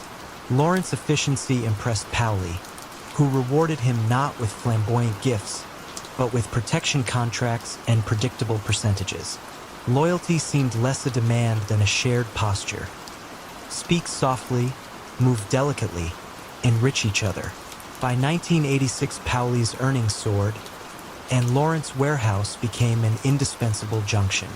A second loading bay was added, nominally for scallops, but in fact for high-value bearer bonds couriered from Brussels.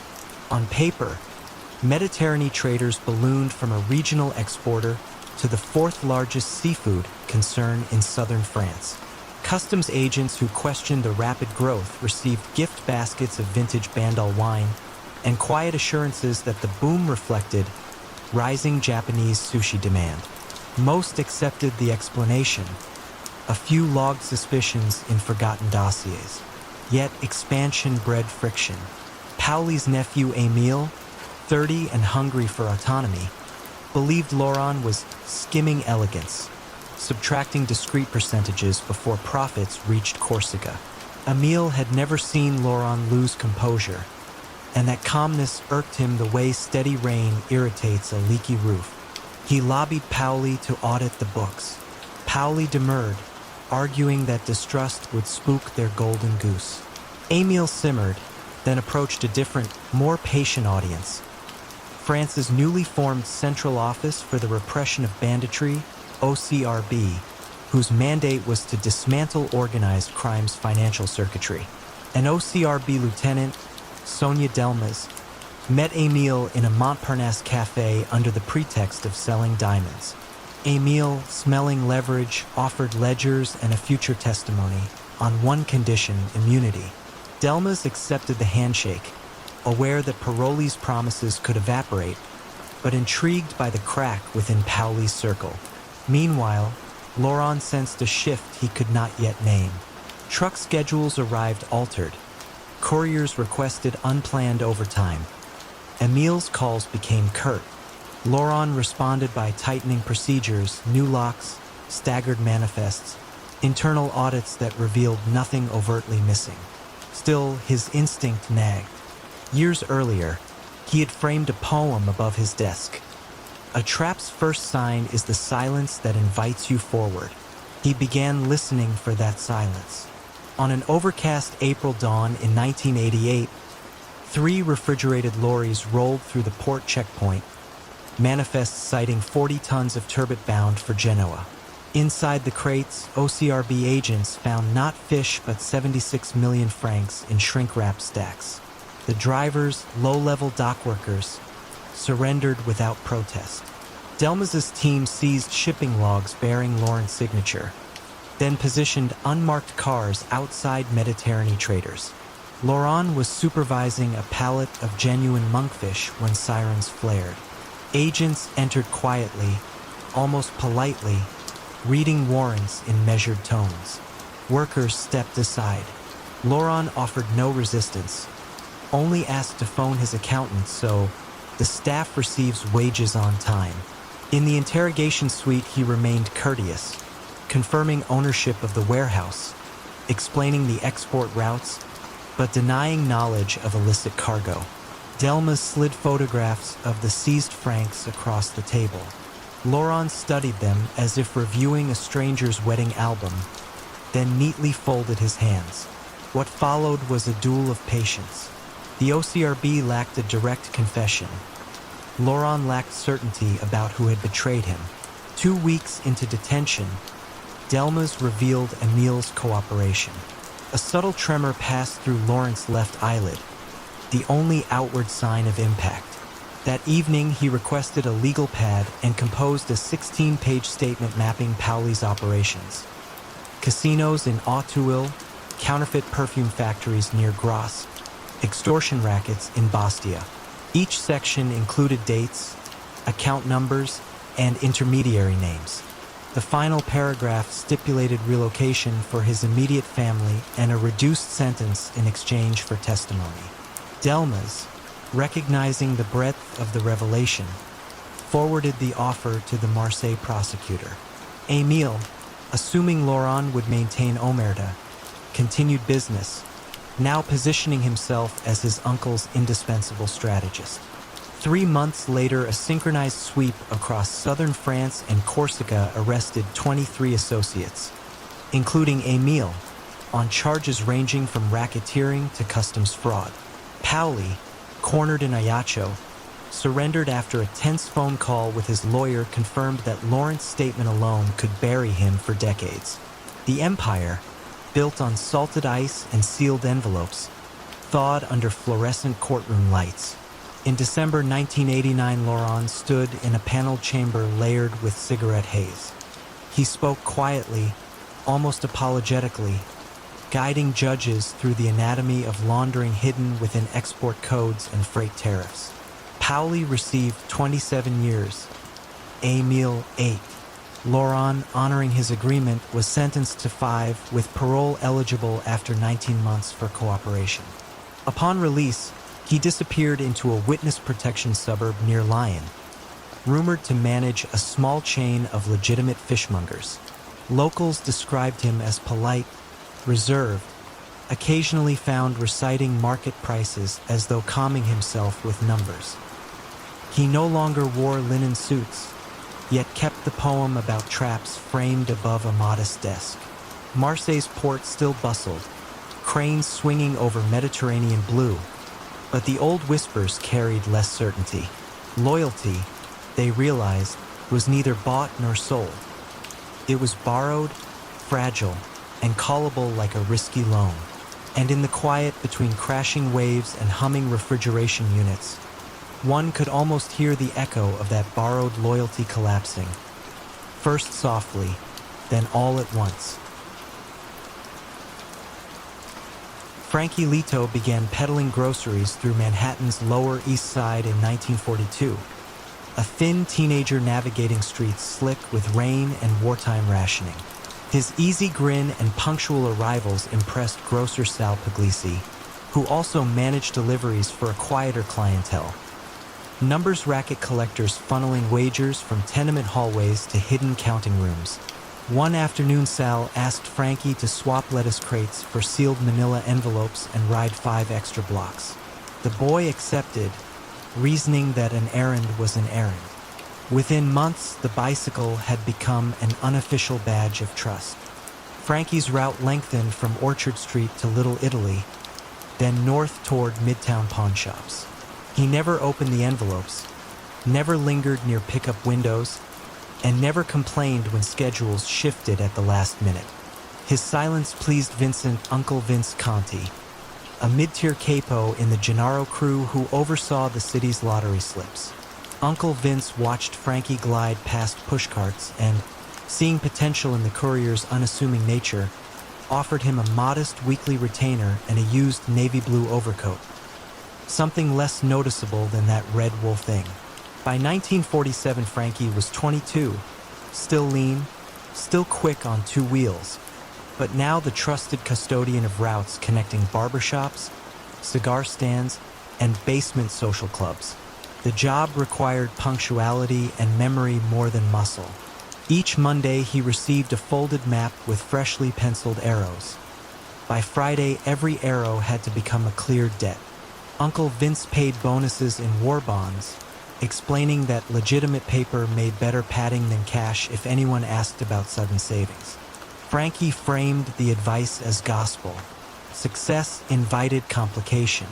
The Gennaro crew's profits outgrew shoeboxes and migrated into an uptown dry cleaning chain, Continental Pressing, where registers rang louder on balance sheets than on hangers. The laundering, simple, almost elegant, allowed Frankie's sealed envelopes to morph into brown satchels of small bills dropped after midnight. Frankie, still riding his bicycle, still wearing the navy overcoat, began feeling the weight of money through handlebars and brakes. He told himself the city's hills were steeper these days. Change arrived through Alvin Weiss, a Treasury Department auditor fresh from Navy service, assigned to trace counterfeit ration stamps but increasingly focused on unusual cash deposits. Weiss noticed that Continental Pressing's Columbus Avenue branch declared Tuesday night revenue triple that of the flagship shop on Broadway, despite half the pressing machines.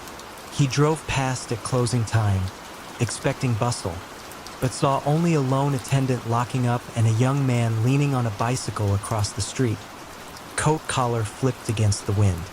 Weiss filed a preliminary irregularity report and returned 2 weeks later with a plainclothes partner. This time he followed the cyclist, watching Frankie weave south, stop behind a bakery, hand off a satchel to a man with flour on his sleeves, then vanish into traffic. Weiss noted street names and timings, sketching a tentative web of stops. He lacked proof of crime. He had, however, found a pattern. Inside the organization, unease simmered. Police chatter suggested someone was diagramming routes. Uncle Vince convened a late-night meeting in a shuttered pool hall, instructing collectors to randomize pickups and to give the kid a car. Bicycles stand out. Frankie protested that he lacked a driver's license. Vince waved away the concern, promising forged papers by morning. The overcoat, Vince decided, should stay. It had become part of Frankie's camouflage. Switching to a Ford sedan felt to Frankie like trading ballet shoes for concrete boots. Traffic lights slowed escapes that a bicycle slipped through effortlessly. Worse, the routes grew longer because the car could carry more, and extra volume meant extra risk. He kept driving, though, because Uncle Vince had never steered him wrong. Weiss, observing the shift from 2 wheels to 4, recognized escalation. He petitioned for wiretap authorization on Continental Pressing's business line. Over a month, snippets of code words, steam tickets, double starch, blue tags, suggested synchronized drops. Yet the tapes alone could not bridge cash to crime. Weiss needed a physical handoff. The break came on a foggy November night in 1949. Frankie, exhausted after 5 stops, pulled into a narrow alley behind a pool room near Houston Street. 2 collectors loaded bulging satchels into his trunk and muttered about next Wednesday's sweep. Weiss and a police liaison, shadowing 3 cars back, watched through windshield condensation. As Frankie merged onto Lafayette, squad cars boxed him in, lights low to avoid spectacle. Officers opened the trunk. Money tumbled out like spilled coal. Frankie's first words were not protests but a bewildered, almost apologetic, "I'm just the courier." At the precinct, Weiss separated Frankie from hardened bookmakers and spoke gently. He offered a ledger. Cooperate, diagram every route, testify about laundering inside Continental Pressing, and the government would recommend minimal sentencing, perhaps probation. Frankie stared at calloused hands that still bore bicycle chain oil beneath the fingernails. Loyalty felt heavier than any satchel he had carried. Yet he realized loyalty to men he never fully knew might now cost decades. He nodded once and asked for a pencil. The testimony unraveled the quiet empire. Continental Pressing turned out to be a facade spanning 5 boroughs and 3 states. Its steam tickets a census of backroom wagers. Uncle Vince, blindsided by the courier's decision, entered court in a tailored suit and exited with a 20-year sentence. Frankie, after 6 months in a federal halfway house, relocated under a new name to Buffalo, where he managed a legitimate bicycle repair shop near the Erie Canal. Customers described him as soft-spoken, punctual, and rarely without a navy blue overcoat, even in July. Years later, commuters on quiet Buffalo mornings sometimes spotted an aging man gliding along the towpath, pedaling with an effortless rhythm that suggested he once knew every shortcut in Manhattan. He kept his head down, avoided envelopes, and, when asked for deliveries, smiled politely and said he preferred things that traveled under their own power. The overcoat flapped behind him like a flag of modest freedom, proof that sometimes the smallest wheels carry the weightiest secrets until the moment they refuse to turn. Henri Duclos stood on the Pont de Grenelle at dawn in 1983, watching barges glide beneath the Paris skyline. To most passers-by, he looked like any mid-level banker savoring a cigarette before work. Yet inside the mahogany files of Banque Nouvelle, Henry's brisk signature authorized wire transfers that carried Corsican heroin profits to Swiss trusts and Caribbean shell firms. He was 40, bespectacled, and famously polite, the last man anyone pictured at the center of Europe's most disciplined laundering ring. Henry's ascent began a decade earlier in Marseille, where his first job involved auditing seafood exporters. One client, a sardine cannery owned by Lucien Lulu Campana, always reconciled books too perfectly. No spoilage, no late invoices, only immaculate margins in an industry known for rot. Henri, intrigued, traced outgoing payments to a Luxembourg branch and mentioned the anomaly during a routine dinner. Lulu eyed him for a long moment, then suggested a different career trajectory. Within 6 months, Henri had resigned, taken a quiet post at Banque Nouvelle's compliance desk, and started ironing Lulu's figures into the global banking fabric. The task was deceptively simple. French ports bustled with cash from the so-called French Connection, yet customs scrutiny grew sharper each year. Lulu needed wires that looked like vanilla commerce, nothing flashy, nothing overtly criminal. Henri designed a pipeline he called La Brume. The mist, small, frequent transfers routed through legitimate export invoices. A crate of Sardinia-bound tuna might cost 18,750 francs. Tucked inside that line item sat 16,000 francs of heroin revenue. The bank's automated systems saw seafood, not narcotics. From 1974 to 1980, Henri refined La Brume with near-academic precision. He hired 2 junior clerks whose only task was to adjust exchange rates by fractional points so totals appeared random. He staggered deposits across 5 time zones, ensuring that no regulator reviewed more than an isolated fragment. Parisian supervisors called him Monsieur Miniature, Mr. Meticulous, a compliment he wore like a pressed lapel. Power, however, accrues weight. Lulu's cousins in Corsica demanded faster turnarounds. South American suppliers requested their own slots in the mist. Henri responded by creating fictitious cash flow models for a dozen shell companies, olive oil traders, art shippers, even a charity for Mediterranean coral reefs. He kept master ledgers in a single composition notebook, handwritten in cautious ink, stored behind a false panel in his apartment's bookcase. Only 3 men knew where it was: Henri, Lulu, and Jules Martin, a reserved notary who certified property deeds for the ring. The system might have drifted on indefinitely had Henri not attended a 1982 banking conference in Zurich, where a Swiss officer remarked that French regulators planned a new declaration obligations for any transfer over 15,000 francs. Henri realized La Brume would soon glow like neon. He proposed a pause, 3 months to redesign the pipeline. Lulu refused, citing impatient Colombian partners and Corsican politics. The polite banker found himself caught between calculus and bravado. Enter Lieutenant Claire Berard, a 32-year-old financial investigator fresh from the École Nationale d'Administration. Unlike traditional police, she preferred spreadsheets to stakeouts. Assigned to the new Financial Crimes Task Group, she began indexing every seafood exporter in Marseille, cross-referencing wire patterns against seasonal fish yields. One cannery's invoices never aligned with trawler logs.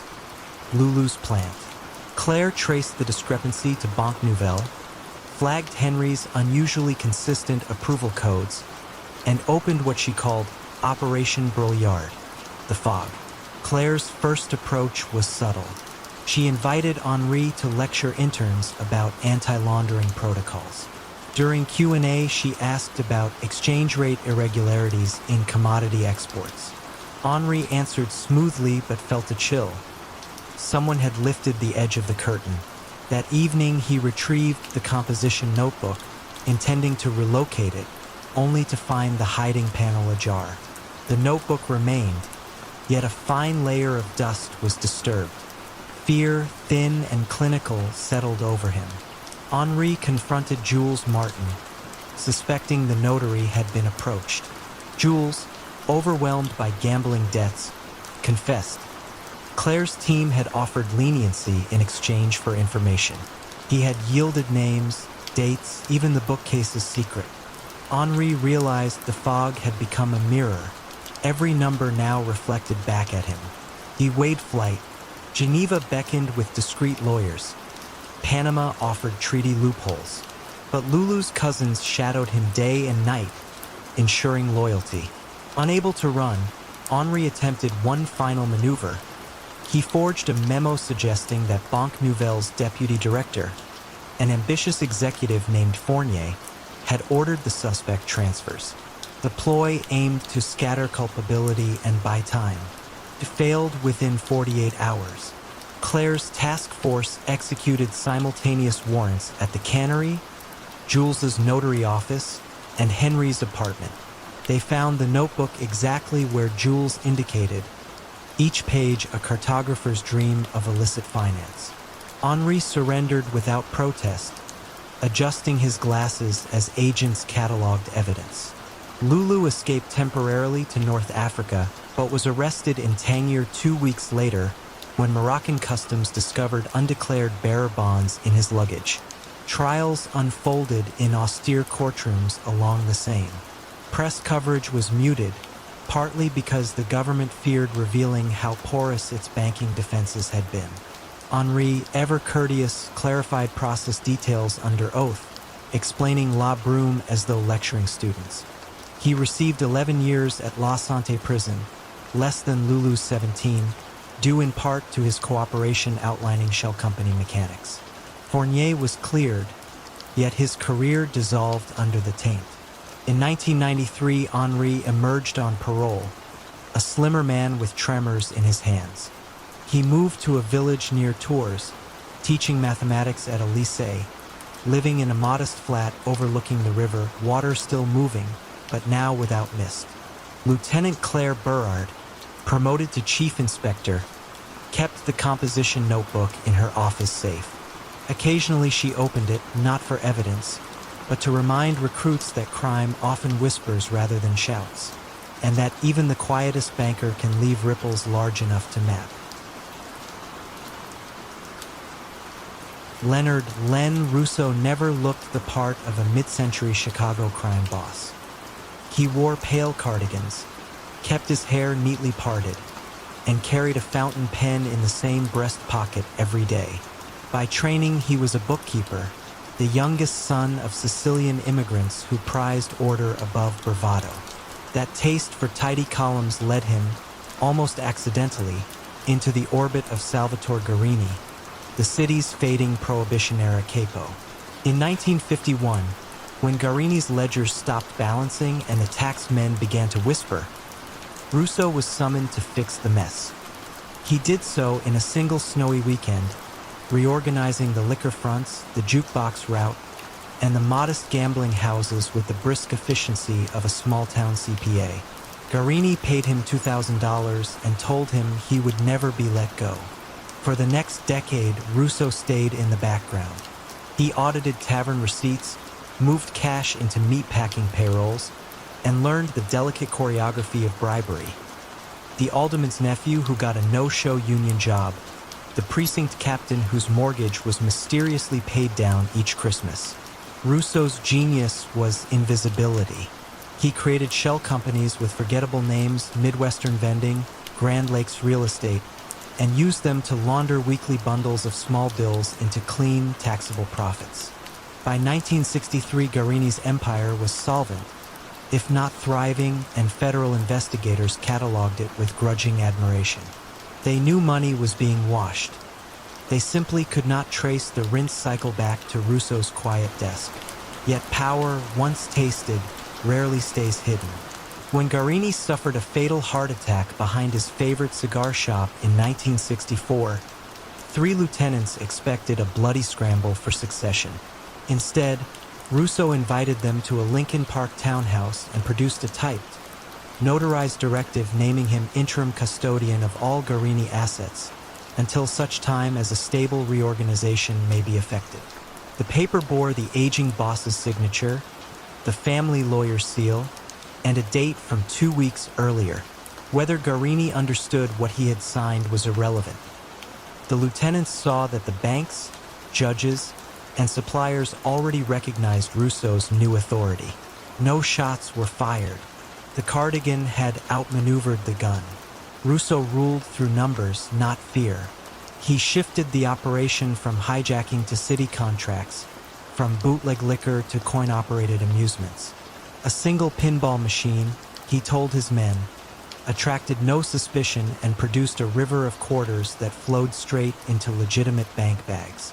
He expanded into suburban shopping centers, leasing storefronts to his own cleaning services and ice cream stands, each paying rent to another shell he controlled.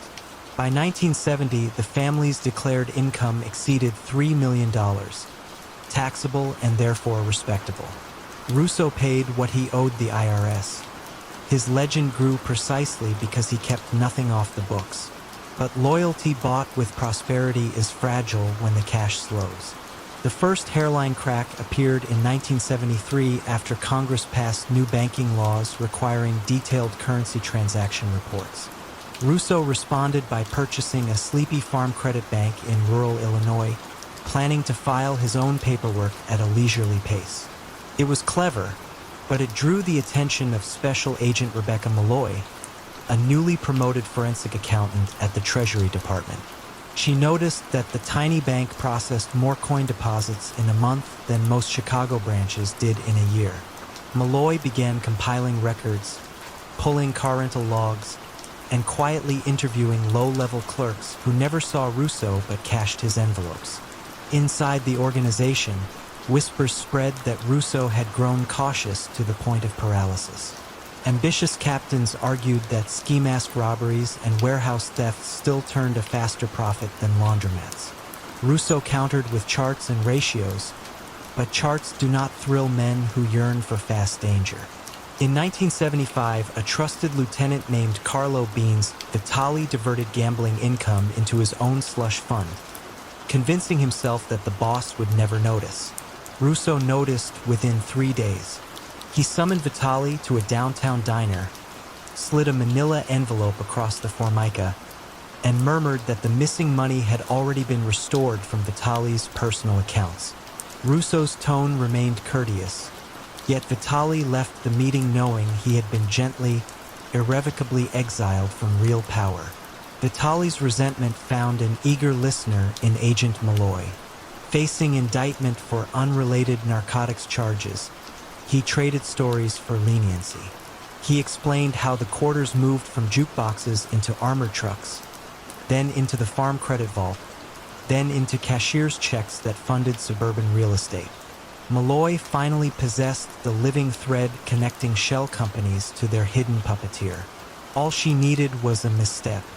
It came when Russo purchased a derelict hotel near O'Hare Airport under yet another alias. Illinois law required notarized disclosure of any beneficial owner exceeding 25% interest. Russo, ever confident, signed under a childhood nickname El Rossi, assuming no one would reconcile it with his formal surname. Malloy did. On a gray February morning in 1978, federal marshals filed into Russo's North Shore residence as calmly as process servers.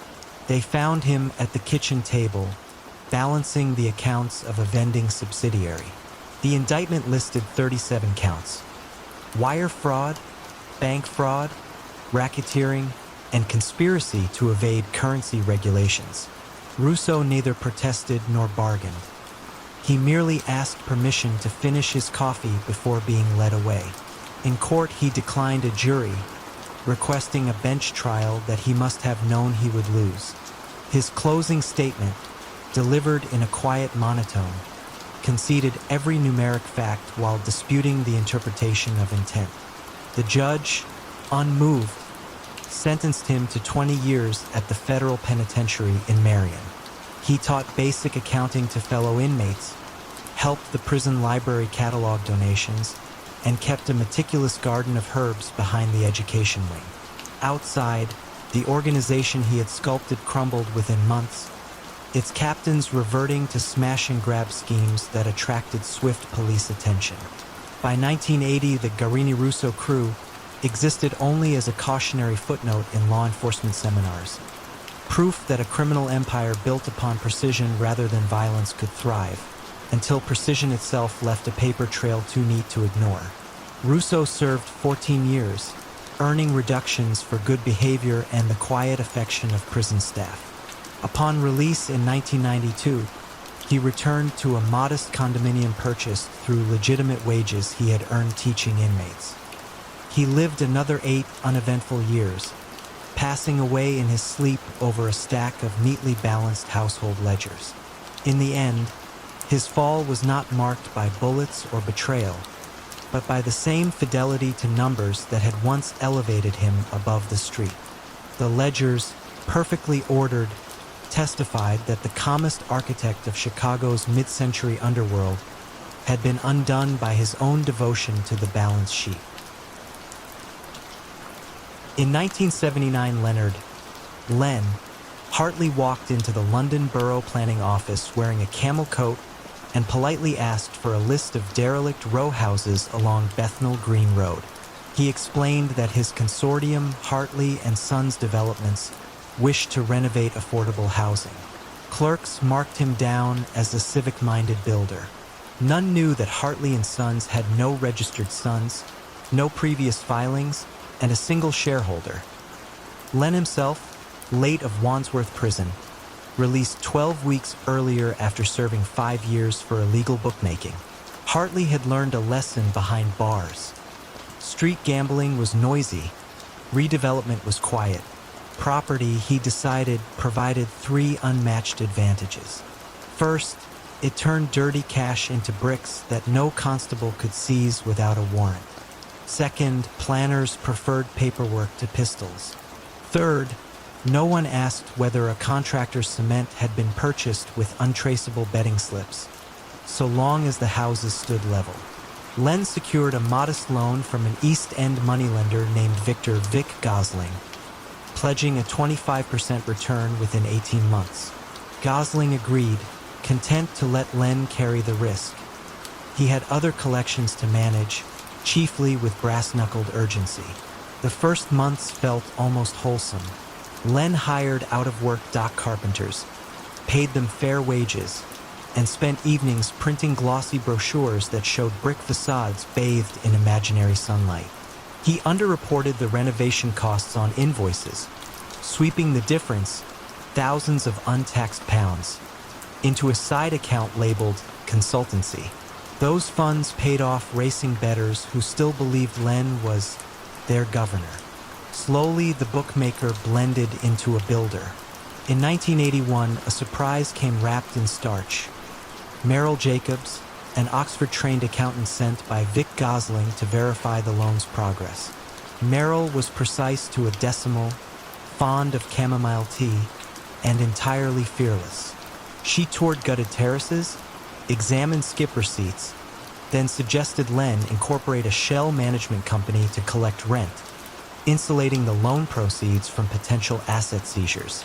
Her reasoning was impeccable, so Len offered her a partnership on the spot.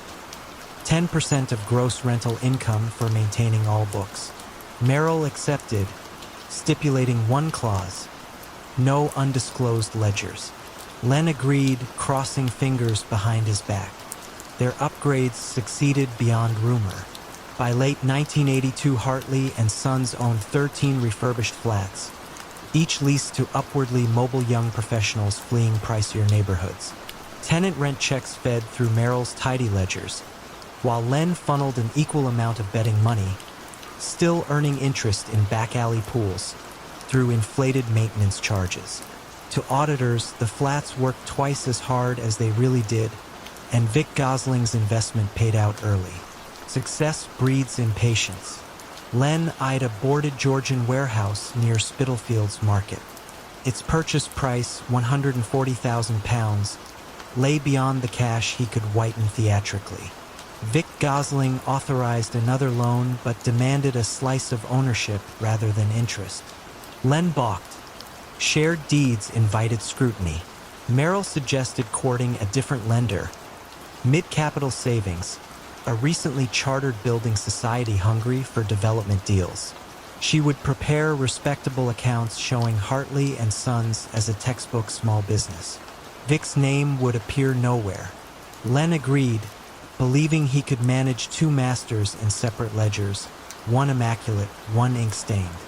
For several months, the scheme sang. Mid-Capital released staged payments as scaffolding climbed the warehouse facade.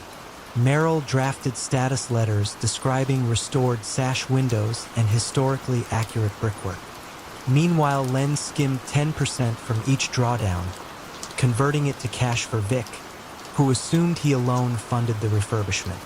Whenever Vic visited the site, Len guided him along corridors still under tarpaulins and mumbled about budget overruns that explained why no profits yet materialized. The inevitable crack opened not in bricks but in bookkeeping.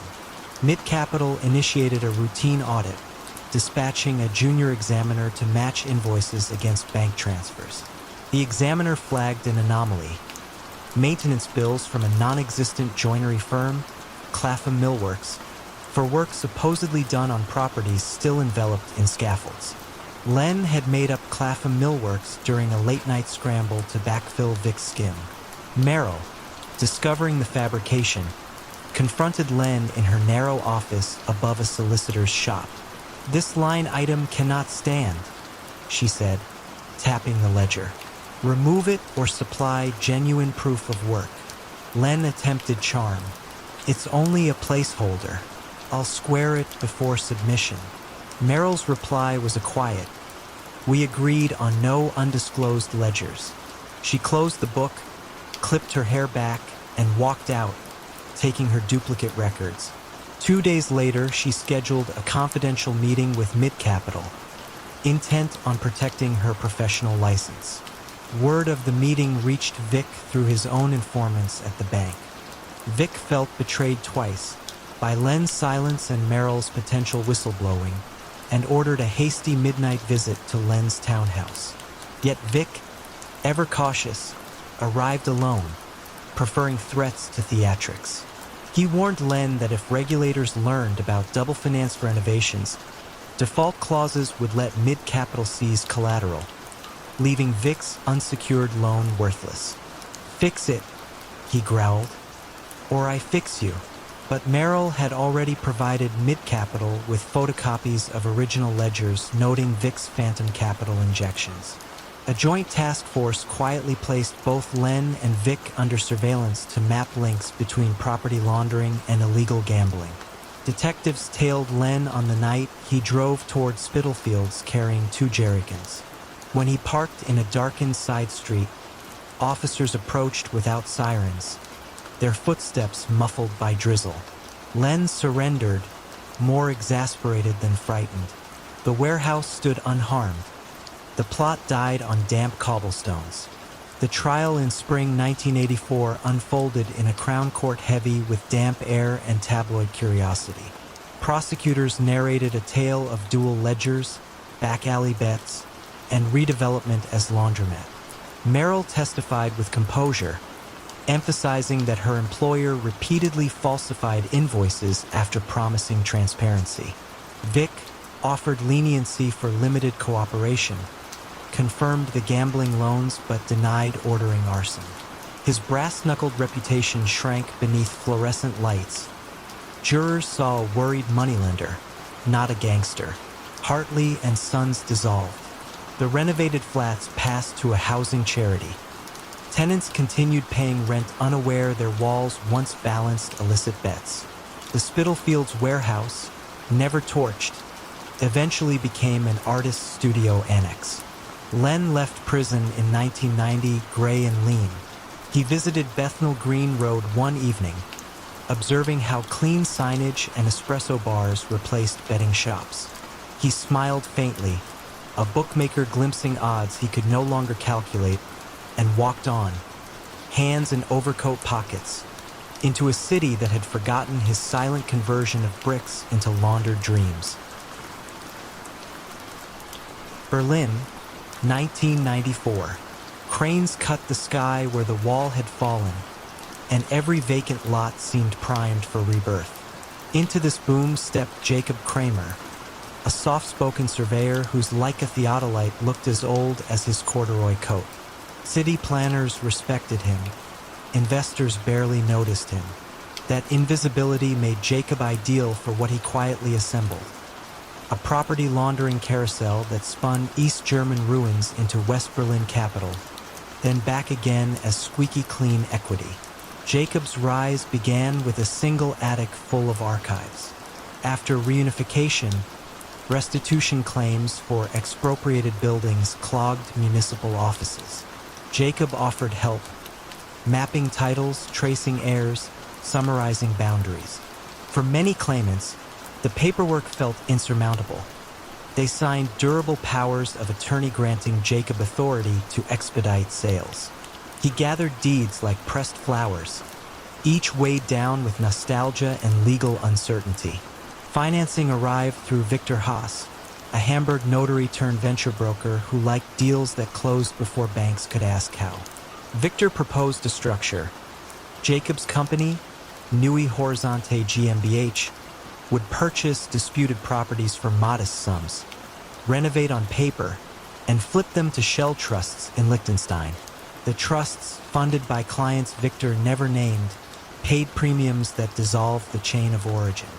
Jacob, who once measured walls millimeter by millimeter, now measured profit in leaps. A cracked plaster facade could yield a 5-fold return once its history was blurred. The laundering loop worked because every step looked logical in chaotic times. City subsidies rewarded renovation. Liechtenstein trusts, allegedly representing foreign pension funds, seemed eager to revitalize Berlin's East. Jacob filed meticulous grant applications, new roofs here, energy-efficient windows there, attaching staged photos of scaffolding that stood only long enough for inspectors to visit. By 1997, Jacob controlled 43 addresses between Mitt and Prenzlauer Berg. The press called him the caretaker of forgotten streets, praising his habit of cycling to sites at dawn. Tenants appreciated quick fixes. Leaking pipes repaired overnight, stairwells painted a calming sage green. Yet beneath the paint payments shifted in loops.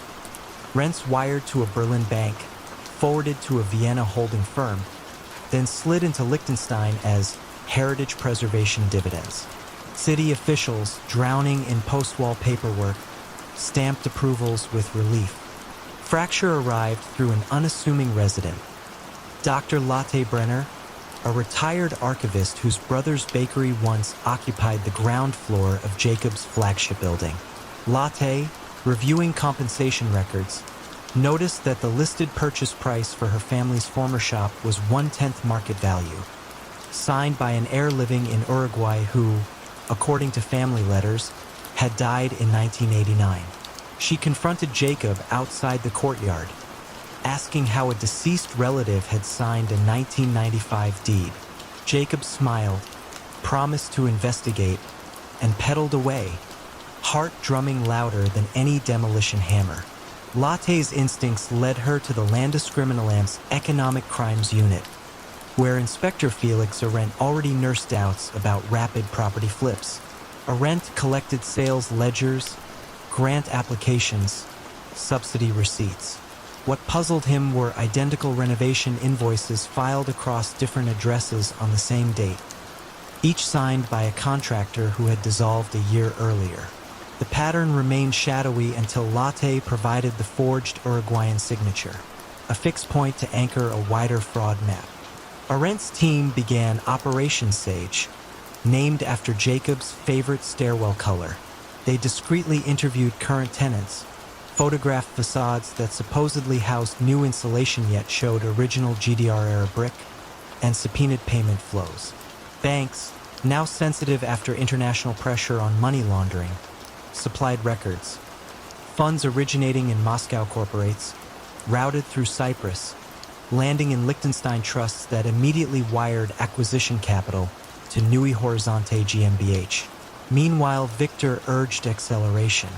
A Slovak investor, codenamed Nordlicht, wanted 10 buildings before year's end.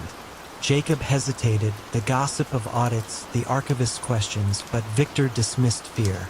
Paper, he said over espresso at the Hotel Adlon, is stronger than concrete if you stack enough of it. Jacob nodded, though sleep came sporadically. December snow revealed the first external crack. A subsidy inspector, revisiting a renovated attic, found bare rafters and frostbitten pigeons where blueprints promised loft apartments. He filed an anomaly report that slid across Arendt's desk the same hour bank data finally aligned with forged invoices. Warrants formed like ice on the spree. Dawn on February 12, 1998. Unmarked vans rolled into Jacob's quiet street.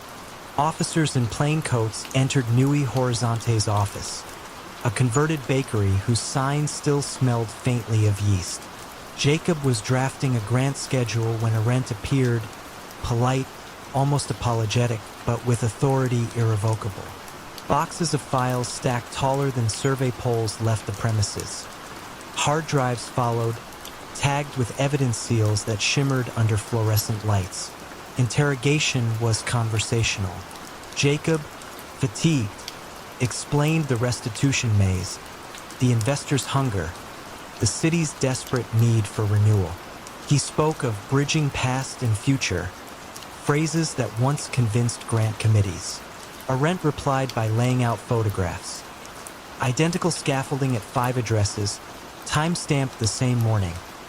Invoices signed by a contractor proven to be Victor's brother-in-law, resident in Majorca since 1993. Numbers replaced nostalgia. Jacob faced charges of fraud, money laundering, and document forgery. His cooperation, however, proved invaluable. He provided shell company registers, loan agreements, email chains. Victor, arrested at the Danish border with a briefcase of bearer bonds, received 9 years. Russian capital behind Nordlicht evaporated into opaque jurisdictions but ceased buying Berlin bricks. At trial, Jacob's statement filled the courtroom with unexpected calm. He admitted measuring profit more carefully than people's histories, conceding that the city he loved deserved better than staged scaffolding. Judges weighed contrition against scale, sentencing him to 6 years, parole after 4, and a lifetime ban on holding fiduciary property rolls. Released in 2002, Jacob returned to surveying, but now for a nonprofit that authenticates restitution claims free of charge. He rides the same bicycle, like a slung over one shoulder, stopping often to verify that walls align with deeds and that signatures belong to the living.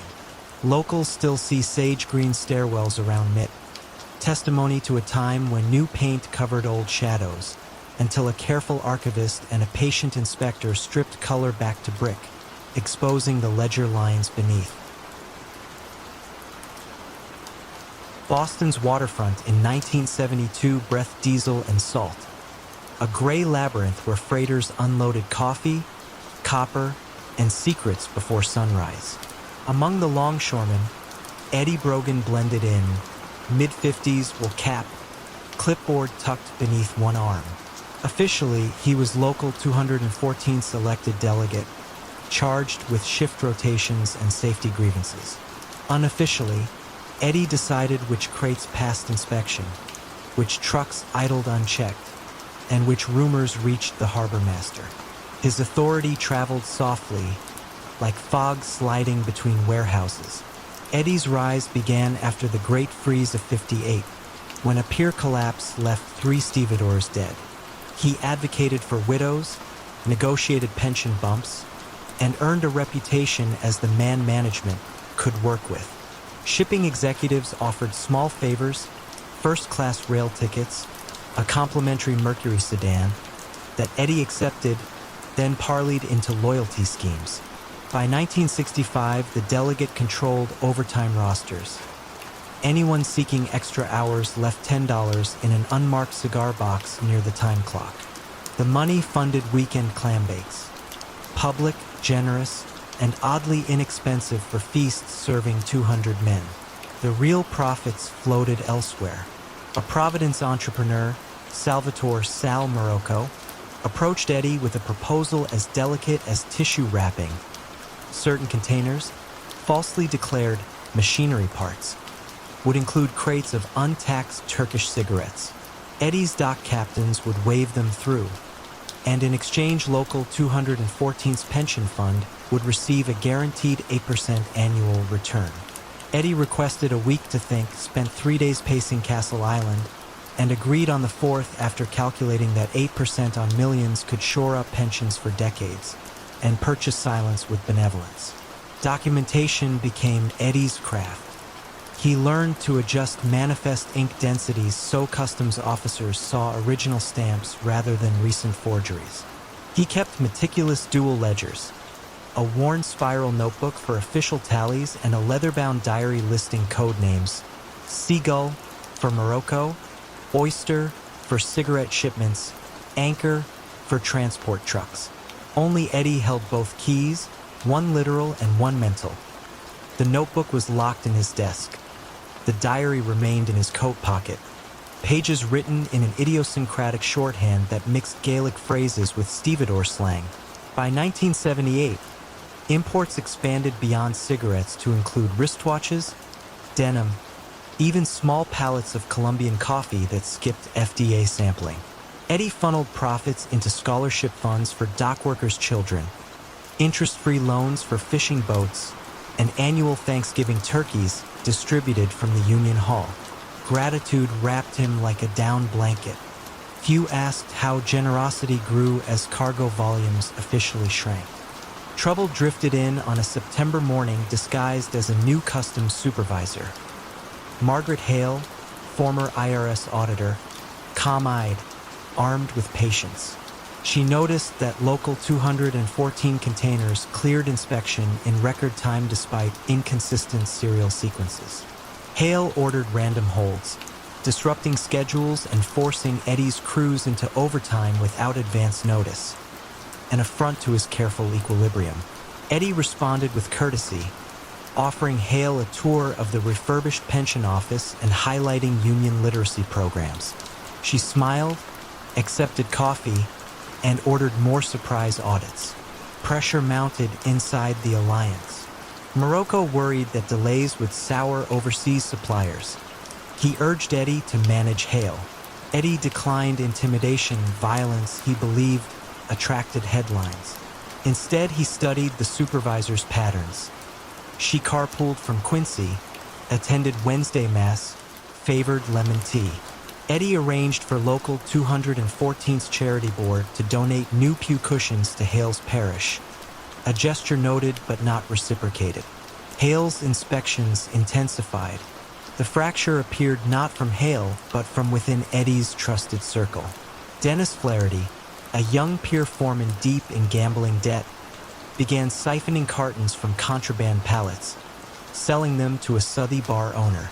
Inventory gaps rippled up the chain. Morocco concluded Hale wasn't the leak. Flaherty was. Furious, he demanded Flaherty's removal permanent if needed. Eddie refused lethal measures, arguing the docks thrived on predictability, not fear. Morocco gave a deadline. Eddie summoned Flaherty to a deserted wharf after sunset. The harbor lights danced on black water while gulls shrieked overhead. Eddie spoke quietly. Confess to Hale, claim solo theft, shield the larger web, and in return the union would cover debts and relocation. Flaherty, knees shaking, agreed. The next day, he walked into Hale's office clutching a single carton as evidence. He described lifting a few boxes, nothing more, blaming temptation and casino losses. Hale sensed a partial truth. Theft, yes. Scale uncertain. She accepted the carton, filed paperwork, and suspended Flaherty pending investigation. Morocco considered the confession too neat. Convinced Eddie stage managed the narrative to protect himself, he sent a plain envelope to Hale. Anonymous manifests, the Gaelic-coded diary pages stolen from Eddie's coat during a union banquet. Hale, recognizing the mixing of Gaelic and dock slang, cross-referenced dates against customs logs. Patterns emerged. Container numbers recurring on nights Eddie scheduled skeleton crews. Pension fund deposits spiking days later. Warrants followed swiftly. On a cold December dawn in 1980, agents converged on Pier 7. Eddie, inspecting winch cables, watched blue jackets fan across the yard like winter birds. He offered no resistance as Hale approached, reciting his rights with measured clarity. The longshoremen stood silent, caps in hand, unsure whether to curse betrayal or pray for their caretaker. In federal court, Eddie's calm never wavered. He acknowledged falsified manifests but emphasized pension solvency, scholarships, the turkeys. Prosecutors called it racketeering. Defense counsel framed it as community-based risk management. The jury convicted on multiple counts of smuggling and conspiracy. Eddie received 10 years at Allenwood, serving 6 after exemplary behavior overseeing the prison workshop's safety committee. When Eddie walked free in 1987, the waterfront had modernized. Container cranes replaced gangs of hookmen. Computer terminals logged every pallet. Local 214's new leadership met him for coffee, thanked him for the still robust pension, and offered a consulting role strictly above board. Eddie declined. He rented a small boat repair shed on the North Shore, spending afternoons sanding hulls, evenings writing advice columns for a maritime newsletter under the pen name Old Hand. He never returned to Pier 7, but dock workers claimed that on foggy mornings, a figure in a wool cap could be seen near the bulkhead, nodding once toward cranes that now answered to computers, not clipboards. Thus ended the quiet reign of the union delegate who owned the docks. Proof that sometimes the softest voice can steer an empire, until tides shift and cargo too heavy for conscience finally breaks the ledger's spine. Silas Cy Carver arrived in New York during the winter of 1978 with a Samsonite briefcase, a second-hand overcoat, and an address scrawled on a matchbook, the Velvet Lantern Lounge, Hell's Kitchen. The club's owner, Leo Lucky Marchese, already controlled 3 dockside warehouses, a meatpacking union, and the neighborhood's nightlife economy. What he lacked was a man who could soothe frightened accountants and nudge reluctant aldermen without ever raising his voice. Sy's calm baritone and habit of listening before speaking made him indispensable within weeks. Lucky's empire began with cash-only poker nights behind the Velvet Lantern's velvet curtains. By 1980, the games funded a discreet loan service for small restaurant owners, each loan secured by a silent partnership clause. Sy drafted the contracts on heavyweight ivory paper, inserting clauses that seemed fair until a payment was missed and the borrower discovered the cost of leniency. A controlling share quietly transferred to a Marchese shell company. No brass knuckles, no midnight visits, just signatures, notarized under the low chandelier's glow. With every new acquisition, Sy fine-tuned the laundering cycle. Cash from the poker tables flowed to the meatpacking company as cold storage fees, was wired to an offshore consultancy in Curacao, and returned to Manhattan as development capital for a string of corner delis. The books balanced so neatly that even routine IRS probes passed over them like rain on oiled cloth. Lucky rewarded Sy with a penthouse in the Ansonia and an Ebel chronograph that Sy kept wound to the minute. Precision comforted him. Power rarely announces its pivot point, yet in April 1986 it arrived in the form of a nervous city clerk named Benjamin Rourke.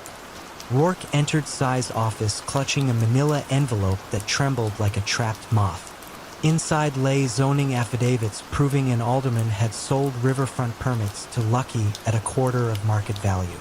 Sy read the documents, half listened to Rourke's stammered request for a small consideration, and recognized the clerk's deeper motive, fear. Sy agreed to a monthly stipend in exchange for Rourke's silence, adding a confidentiality rider so meticulously phrased that the clerk left believing he had orchestrated the arrangement himself. The envelope became Sy's insurance policy, locked inside a safe deposit box at Manufacturers Hanover. It was, he told himself, a spare parachute for a flight that still appeared steady. 6 years passed. Lucky expanded into Queens. Sy into the quiet rituals of respectability.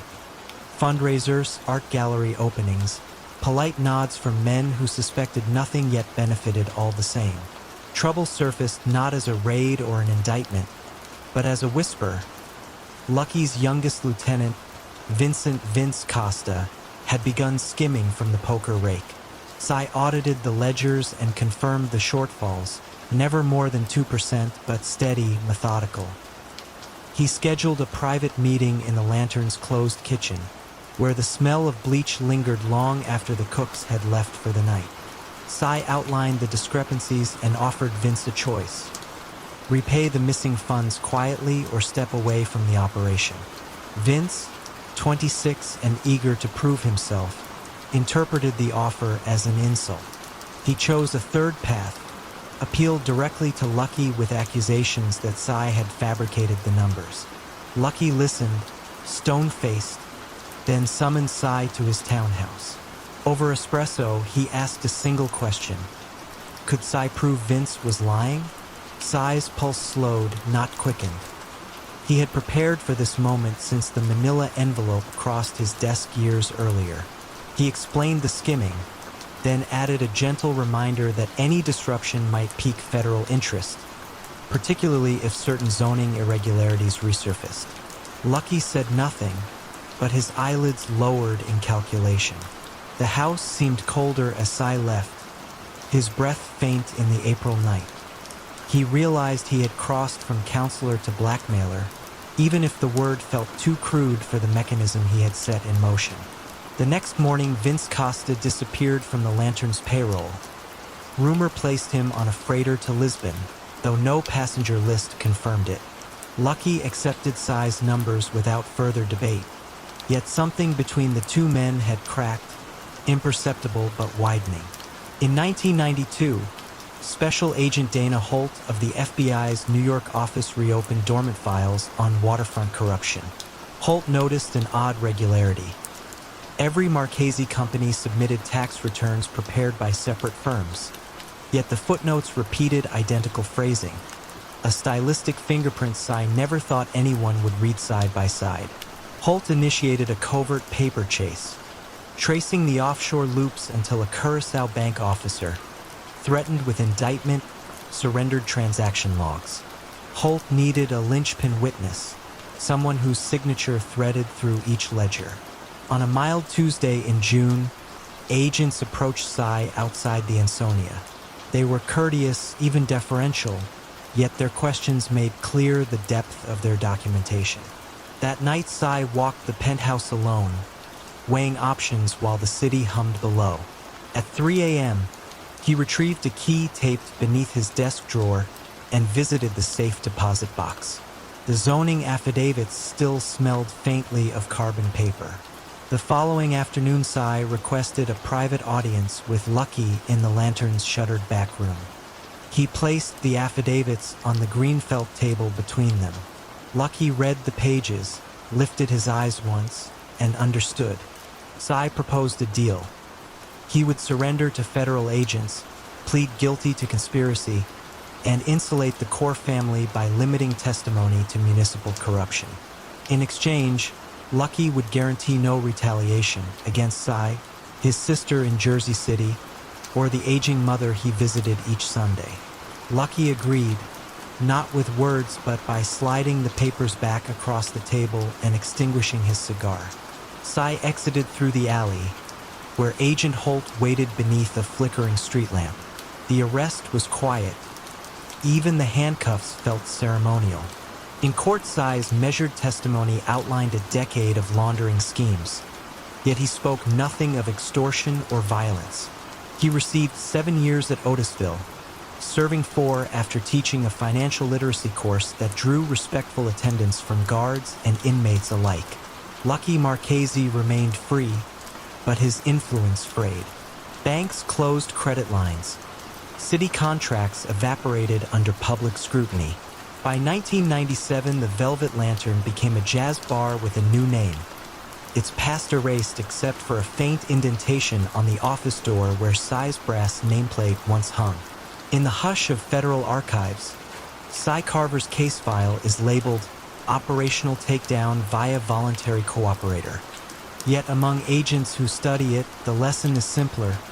Loyalty can buy silence, until the receipt for that purchase becomes the very instrument of collapse.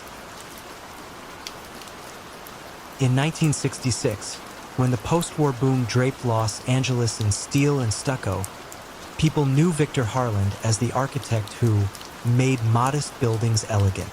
His firm, Harland & Stone, specialized in mid-rise offices with sun-slatted facades, structures that seemed honest, approachable, almost humble. Yet humility was an illusion penciled between margins. Victor's real design lay beneath floor plans, a lattice for laundering construction kickbacks and gently coercing city inspectors who depended on his signature for overtime consulting work. The first stroke of that hidden blueprint came after a lunchtime meeting with Dominic "Dom" Lazaro, a concrete supplier linked to the San Pedro docks. Dom complained that zoning delays on Wilshire were ruining schedules. Victor suggested a donation to the planning commissioner's favorite youth sports charity. The permit released in 3 days, the pour commenced, and Dom rewarded Victor with an envelope so thick it barely folded. That envelope funded a soft-carpeted drafting studio and planted a notion. Influence, if measured precisely, could be recycled like timber. By 1972, Victor oversaw 6 satellite LLCs that sounded civic, Sunline Redevelopment, West Coast Heritage Trust, but existed only in mailboxes. Contractor overages traveled through these shells, briefly resting abroad before returning as consulting retainers. Harland & Stone's public books looked pristine. Its private ledgers, typed on onion skin paper and housed in fireproof tubes, recorded every pivot / text. Azure equals $20,000. Signify Dom, / text. Ochre equals $50,000. Marked a new client from Vegas flush with casino cash. Colors replaced names. Percentages replaced emotions. Victor's power bloomed quietly. Planning staff received season box tickets at the Hollywood Bowl. Engineers were invited to lakeside retreats where blueprints floated beside fly fishing gear, and local banks renewed loans at subprime rates because Victor invested in their community art drives. Each favor felt like civic engagement until the ledger assigned it a color code. Yet every structure develops hairline cracks. In 1978, a meticulous junior auditor named Elaine Shore joined the city's redevelopment agency. Reviewing parking garage subsidies, she noticed repeat appearance of Sunline redevelopment, always as design advisor, never submitting drawings, always collecting the same rounded fee. She flagged the row, then 37 similar rows. Her supervisor advised caution. Victor's firm, he said, keeps the skyline honest. Elaine kept digging, copying invoices onto microfiche each evening before janitors arrived. Meanwhile, Victor faced a subtler threat. His partner, Matthew Stone, who preferred legitimate accolades to shadow profits. Stone learned that Dom's crews were mixing inferior aggregate to inflate yield. A cracked facade on Flower Street endangered Harland and Stone's reputation. He demanded Victor sever ties with Dom and the shell companies. Victor countered with numbers, pensions funded, scholarships endowed, payrolls secured. Stone replied, "We're architects, not accountants of corruption." The confrontation ended politely but left Victor sleepless. Stone's ethical fervor risked collapsing the lattice. Victor sketched contingencies. Buy Stone out, promote him to a ceremonial role, or, simplest of all, present him with a non-disclosure agreement linked to a lucrative severance fund quietly financed by the Ochre account. Stone refused the golden cage, threatening to alert the California Board of Architecture. Pressure converged. Elaine's audit memo, now 70 pages, reached the district attorney's financial crimes unit. Stone drafted a resignation letter that, if filed, would trigger mandatory firm review. Victor chose misdirection. He personally invited Elaine to tour the firm's new eco-model building, hoping to dazzle her into leniency.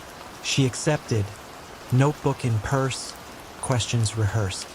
During the visit, Elaine noticed a color-coded wall calendar inside Victor's private mezzanine. Shades, azure, ochre, viridian, matched those on the suspicious invoices. She asked about them. Victor claimed they tracked seasonal lighting tests. The explanation felt rehearsed. She photographed the calendar when Victor stepped out to take a call. That call was Dom, furious that a building inspector had demanded retesting of the Flower Street concrete. Dom urged stronger measures. A busted taillight, maybe a shove down the stairs. Victor, who loathed overt brutality, warned that violence would splatter onto all of them. He promised to handle the inspector diplomatically and hung up, hands trembling over the receiver. Elaine's dossier, bolstered by the calendar photo, reached Assistant DA Marshall Keene the same week Stone's resignation landed on the board's desk. Keene saw leverage, flipped the ethical partner to corroborate the auditor's paper trail. Stone agreed, providing insider translations of Victor's color ledger, testimony that turned vague shades into precise dollar figures. On a drizzly January dawn in 1981, plainclothes agents arrived at Harland and Stone's glass-walled foyer. Draftsmen watched their principal architect led away, charcoal still smudging his cuffs. Warrants seized the onion skin tubes, the coded calendar, and transaction logs from 3 obliging Swiss banks, now eager to cooperate after new treaties on tax evasion. In court, Victor's defense painted him as a visionary trapped between bureaucracy and client demands.